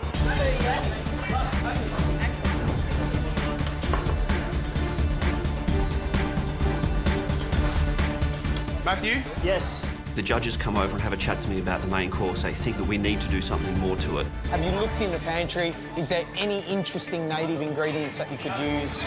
Look, we've had a look and we haven't seen anything that we think is going to match well. So you want to be able to give them the lamb rack, but, do you cut it in, do you roast it beautifully, do you put something on the crust, do you cut it into cutlets, do you make a lovely little garnish? Oh, we're not doing any of that. Maybe our dish is too simple. We're not roasting it, we're just sous videing it and finishing it on the grill. Are there pickles on it? Are there roasts on it? Are there a puree on it? Something, so that when they eat it, they go, wow, who would have thought that you can take something as Australian as lamb and do that with it? Sure. As captain of our team, I've got to make the big decisions. We don't have any time to add extra elements to this dish, so I'm just going to have to go with my gut and stick with our original plan. How have we got there? 7, 8, 9, 10, 11, 12, 13, 14, 15, 16.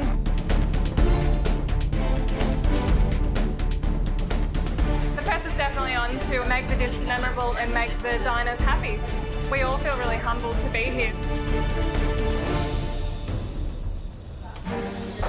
We've got the steak, we've got the puree, we've got roasted carrots, we've got a lovely sauce. Our dish is coming together, but I'm unsure if we've got enough on the plate. I mean, I'm open to suggestion, mate. What grains have we got? I'm worried that we're just serving up steak and veg, and I'm just not sure if that's going to be enough to beat the red team and to impress the judges. I think we need a pickle to go with it. Do you want to do a pickled beetroot or a pickled carrot to go with it? Ava suggests adding sliced radish and pickled beetroot, so I give her the go-ahead. Although we're running out of time, we really need this on the plate. It's an iced water with lemon. Yeah, perfect. Just Is that an okay thickness? No. Perfect. That's fine. That'll hopefully give that acidity and the crispness and the freshness that we're looking for.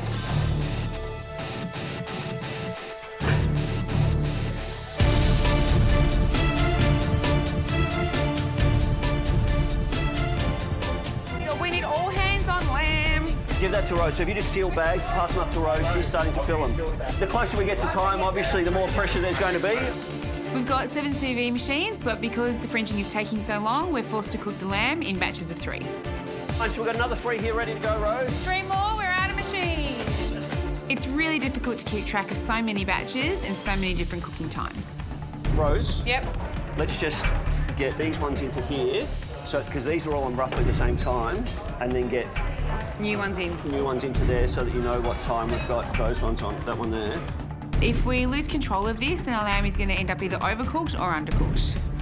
Hot, coming through, hot.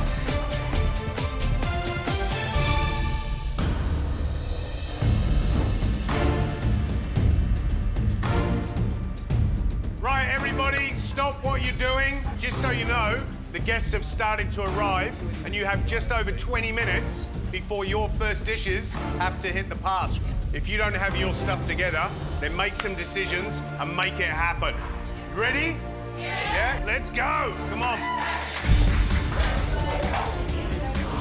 Oh, it's cold in here. Matthew, come here. So, how's the sous videing of the lamb? We've got 7 sous vide machines on the go. They're not all in yet?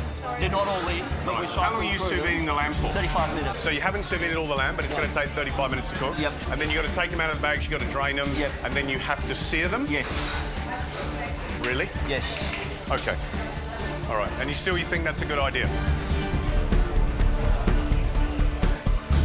This is crucial. Yeah. Because I actually think you're on the limit of... getting stuff out. Yeah, and I'd be questioning whether or not I'm going to stick with my sous vide or whether I'm going to start sealing off and getting ready to go. Thank you. All right? So Gary's suggested to get it into the oven, but we're already down the sous vide track. We can't make a change now. It's too late for us. We can't keep our guests waiting. What am I doing wrong with it? 1, 2, 3, 4, 5, 6. The beef is Australia's finest beef, and it's cooked simply. Jamie's doing a fantastic job with it. You happy with that? Yeah, perfect. Next ones will be even better, chef. Once we've got all the steaks seared, we'll finish them off in the oven for 6 minutes, ready for plating. 10 minutes to go. Welcome to our world. Love this stuff. Crazy. You can feel the energy in the room completely changes. It's not just a couple of people feeling panic now, everyone's feeling panicked. Oh my God, I can't get my hands on it.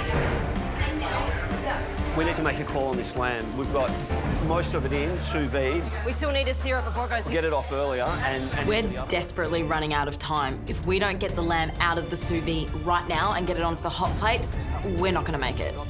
OK, so clear some space. I'm going to start bringing over some lamb now. We're going to start searing it off. Hot coming through, hot coming through, hot coming through. The lamb is the hero of our dish. It's critical that it's cooked perfectly. Have you got oil on this yet? No. Dude, we need oil. Get some oil. Can we take them off, please? Otherwise, you're gonna... And we don't have any tongs or anything. It's okay. It's okay. There's lots of oil in the meat. If we get this up, it's gonna be, like, right at the end. That's 60. That's good. Up into there. I'll get more. It's going to be tight for us, but we really just need to get cracking on. My job today is to look after the vegetables for the red team. The potatoes and asparagus are almost ready, but I'm not too sure if we've cooked enough. How many portions are in there?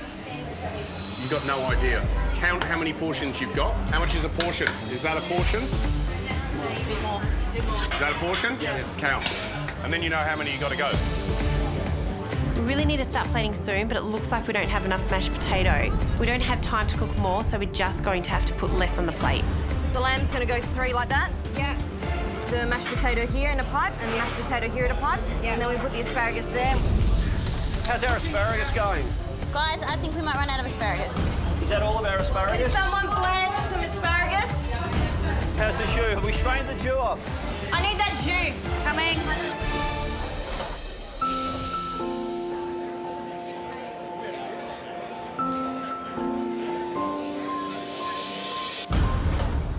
The team is gearing up for service, and we've got all the elements. The biggest problem now is how we're going to put it on the plate and how we're going to make it look really special for our guests. Do you want a beef in the centre? Do you want it off to the side? I don't want it in the centre, it's a bit 80s. Yeah, I agree. Where does the sauce go? I think sauce right at the end. And it goes go on the top. We don't seem to be getting anywhere. Everyone's got their own opinion and they're all different. Yeah, these kind of up against that. No. Okay. We've got really special guests that we're cooking for today, so the last thing I want to do is mess this up. We'd stand it like that. Do we need the beetroot? We don't need the beetroot, no. That's pickled though, because everything else is quite rich. Yeah, we could do it in the acid. And where's the sauce going to go? And Stephen? I don't know. Stephen, have you decided how you're plating up? No, not 100%. Right. Who's the best in your team at plating up? Reynolds. Why isn't Reynolds here at the discussion? Reynolds! Reynolds! Reynolds! Guys, gather round. This is how it's going to look. Reynolds got a really good eye for plating. He's just really good at it. This one. This one, move on. Yep. Beef is there. I'll be on stay. Yep. These, just bunch them up together. And they're kind of crinkled and laying down. Salt, pepper. Yep. And I'm blown away by how nice it looks. Unbelievable food. Can somebody grab me some tongs? Here. So Jess and Fee, you're on service. Yeah, and Billy's going to help as well, OK? I need you doing the little garnishes. My confidence is up here now, and I just think we've got a really, really good chance of winning this. Doesn't time fly when you're having fun? Looking forward to our lunch. 1 minute to go. See you soon. Red team, guys, we're going to start service in a minute. Let's get some great food out on the plate. It looks amazing. It tastes amazing. Let's go, Team Red.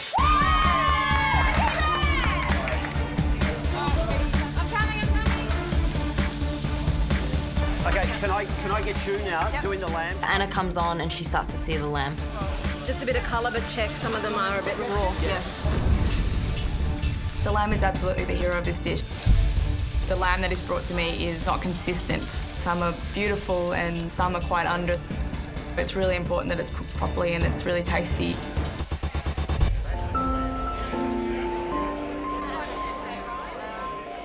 Ladies and gentlemen, thank you for joining us today for this very special MasterChef challenge. You ready to eat? Make sure it's... Yeah, okay. Red team, blue team, service starts now. Let's go. Let's just get cracking on and get some dishes out there. Let's go. We've got a couple of plates ready to go. Just got to keep it going. First plates, guys, first plates. Everyone's got their job, we know what we're doing, so it's just a factory now, we just need to get it out.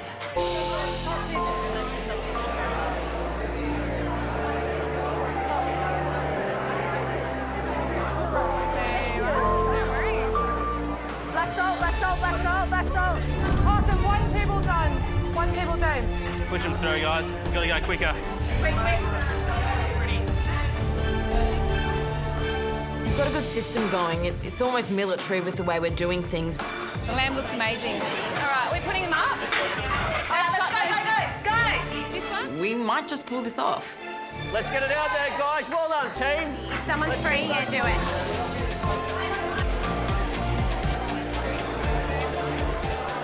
So proud to be presenting this to these people today. Hi, guys. They seem really excited with what we're presenting up to them. Here we go. Hi, how are you? To be here and, be cooking for people that serve this country is a real honour. And I feel like a proud Australian. Colonel McIntyre, you're the commandant of this place. What are you expecting this lunch today? I'd like to think that it honours legacy and it honours the men and women that have served, in particular those that fell during the Gallipoli campaign and all other campaigns since. Therefore, I hope the food showcases Australia's finest. Billy, come on. I think our dish looks amazing, and I'm really excited to be serving it to our guests here at Puckapunyal and also to the judges. Hey, that looks all right. So we've got a beef fillet with macadamia puree and seasonal vegetables. Beautiful. Well done. Looks Thank good. you. Enjoy, please. Thank you. Looks great. It's fantastic. I like that little mix of pickles, fresh radish, roasted carrots. Not sure about that macadamia nut puree. I'll have to taste it to be convinced. Beef, macadamia, 2 great Australian products. Yeah. Can I say, have a look at how beautifully that's cooked. That looks great. That That's is perfect for me. Perfect. Yep. Rested through, gorgeous.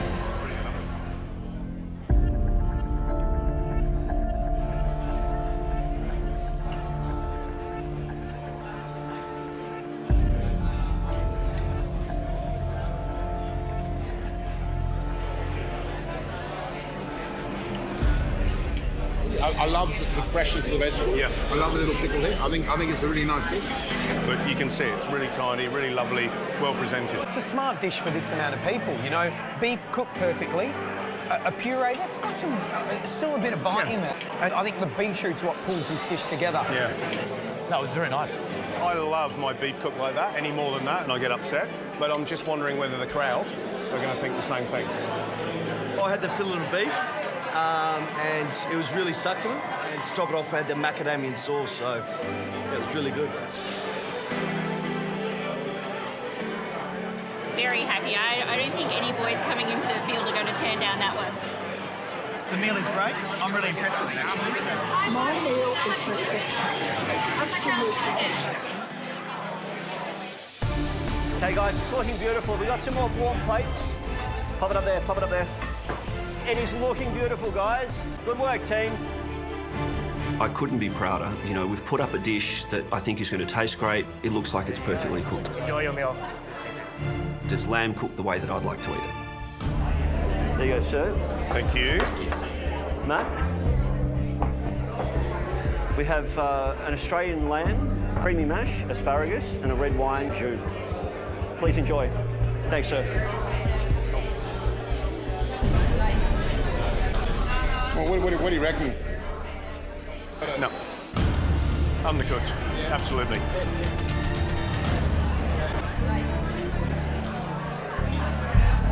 You know what, they cooked it under pressure, meaning sous vide, and it needs time, or that tissue doesn't break down.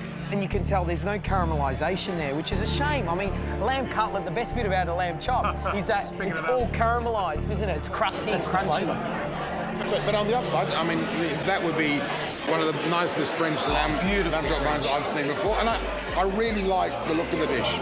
Mashed asparagus, it sounds quite pedestrian, but it looks very spectacular when you drop it like that. It's really good. Like, you know, if you were plating that dish up and we were going, how can we improve it? It just needs something else on the plate. Let's taste it and find out. Yeah.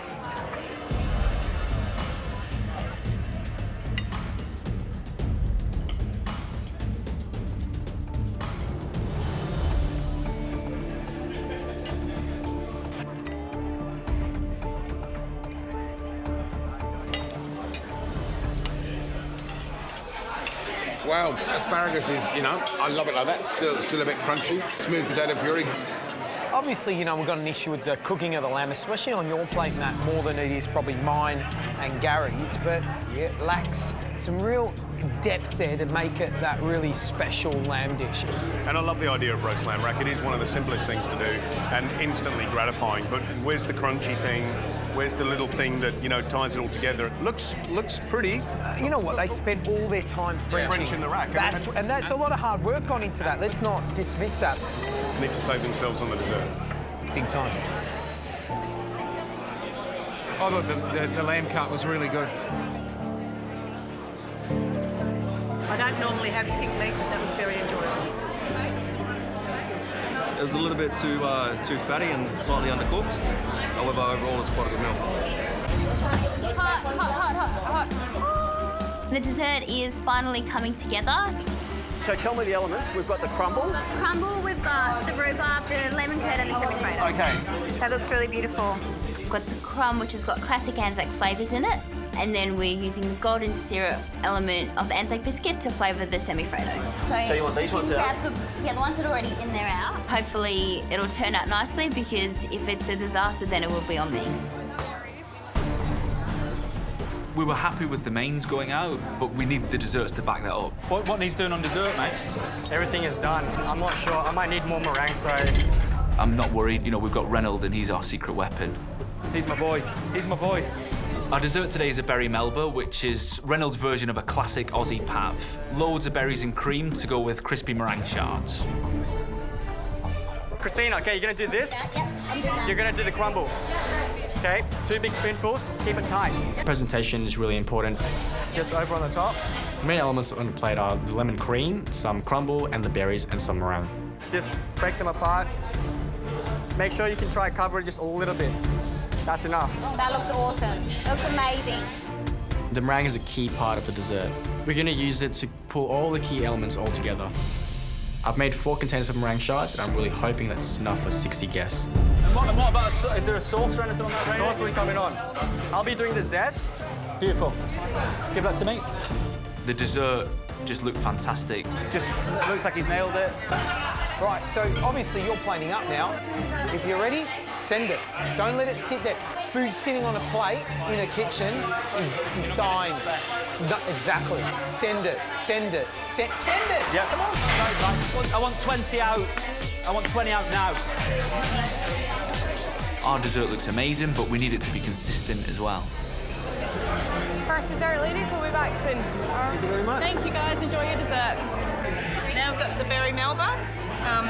Smells beautiful. I haven't tried it yet, but it looks great and it looks like there's plenty of balance there, so it's good to get into it.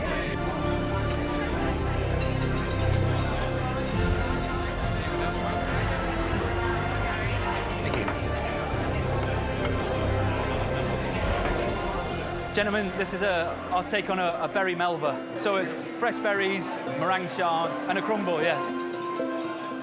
Hope you enjoy it. Brilliant. Done. Thank you. Looks great. It looks fresh. It smells amazing. It looks spectacular, and you know, Reynolds had a big play in this dish, and you can just tell he's got the touch, hasn't he? It just smells beautiful. I want to eat it.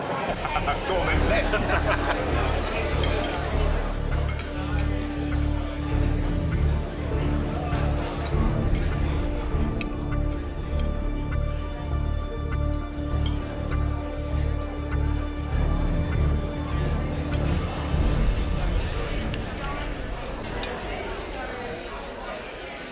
Forget just the way it's been plated up, which looks super modern, super beautiful, but just that idea of not just throwing berries and cream on a plate, but adding that little bit of passion fruit that's going to bring some savoury note to it.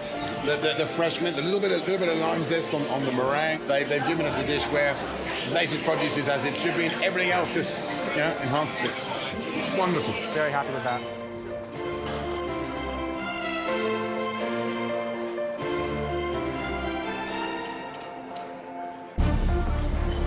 40 to go. 40 to go, guys. 40 to go. But you're all doing well.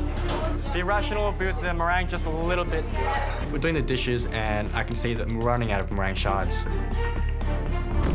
Do we have enough? Have we got enough of everything?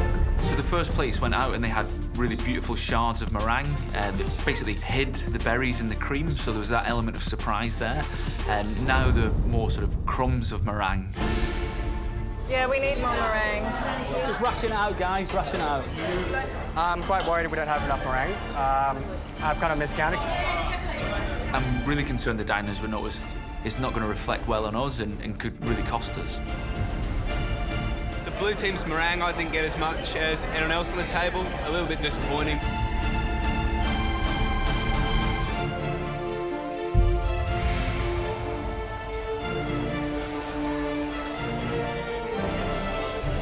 Okay, let's start plating up desserts, guys. Let's go, go, go. It's time to plate up the dessert, and I'm really excited. It just has to be perfect.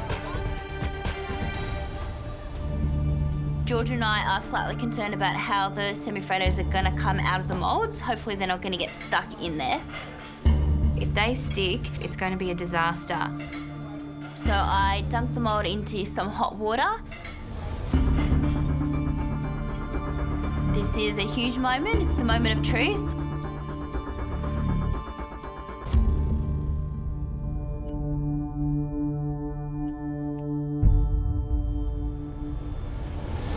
Woo! The semifreddos slide straight out. Well done, guys. Look at it. It's perfect. It could not be any better. Nice work. This looks smashing. This looks absolutely smashing. Take those two, take those two. Oh, more semifreddo, please. More semifreddo. Here we go, guys. There you go, sir. Thank you. It's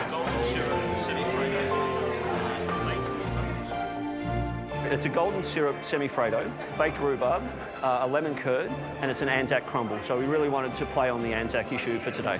Enjoy the dessert. Thank you. Thank you. Oh, That looks amazing. so good, doesn't it? And the idea of a golden syrup semifreddo with those really golden toasty crumb, smart cooking. The thing that pops is that Anzac crumb. It looks like a proper Anzac biscuit, but it's, you know, smashed in a perfect crumble. But it'll all be, the proof in the pudding will be this parfait, right? Let's taste.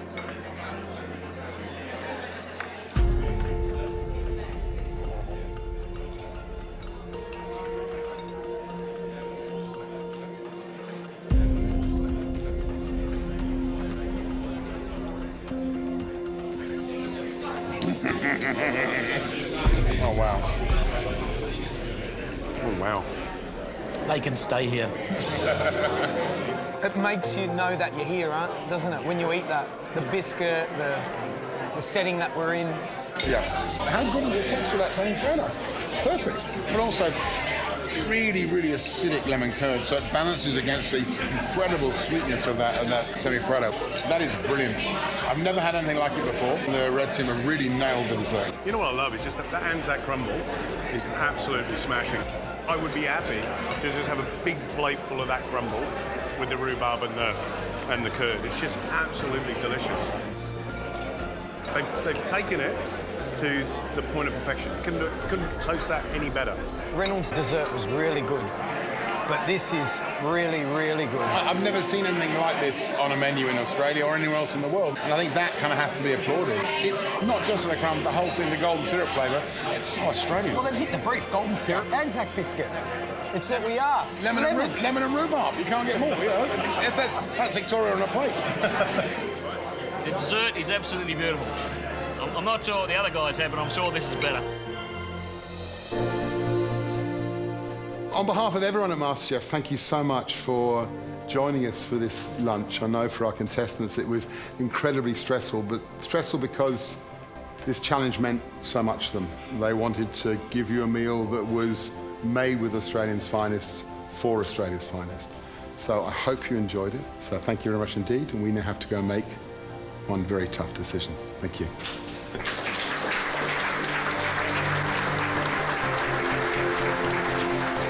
Well done, Team Red. I could not be prouder of you guys.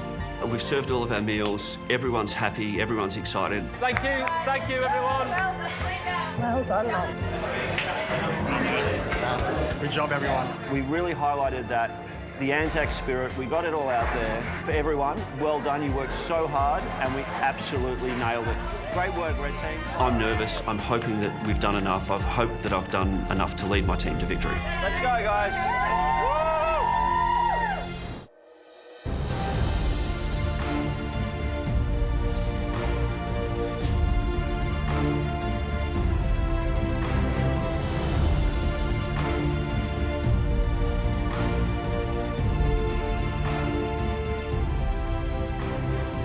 Today was all about honouring Australia's finest and celebrating the Anzac spirit. So you did something for your country, the people that represent us every single day, and they protect us. Each and every one of you did a fantastic job today, and you should be proud.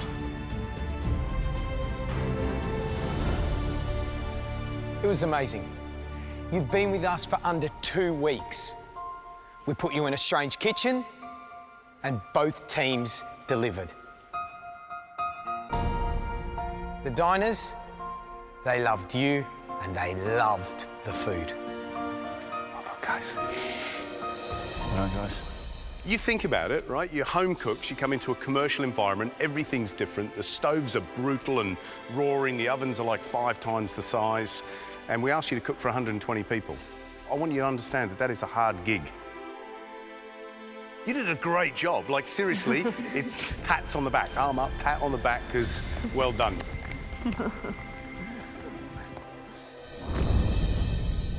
But unfortunately, one team will go through to elimination tomorrow, where one of you will go home.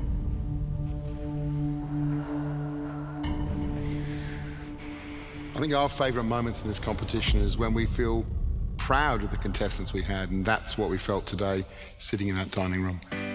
Those desserts, wow. Blue team, Your dessert is the sort of dessert we expect to see in the last couple of weeks of the competition, not in the first couple of weeks. So well done.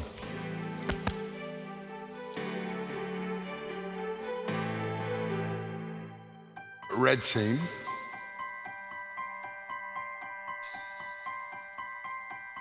Your dessert was even better. Well done.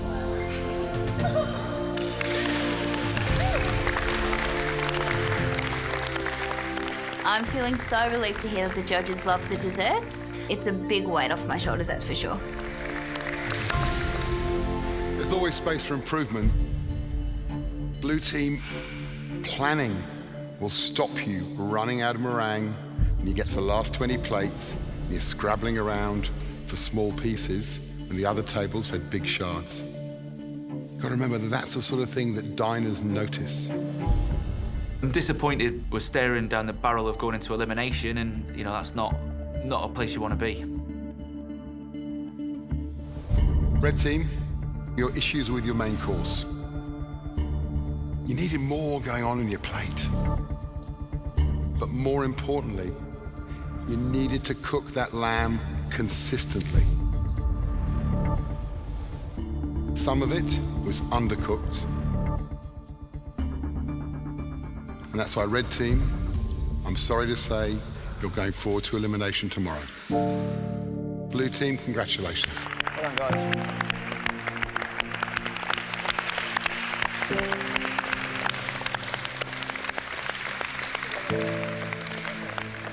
We're up for elimination, which is disappointing, but today wasn't really about winning or losing for me. It was about giving back to all those who've sacrificed so much for this country, and we had a lot of happy guests out there today, and that means so much to us as a team. Red team, tomorrow's a big day.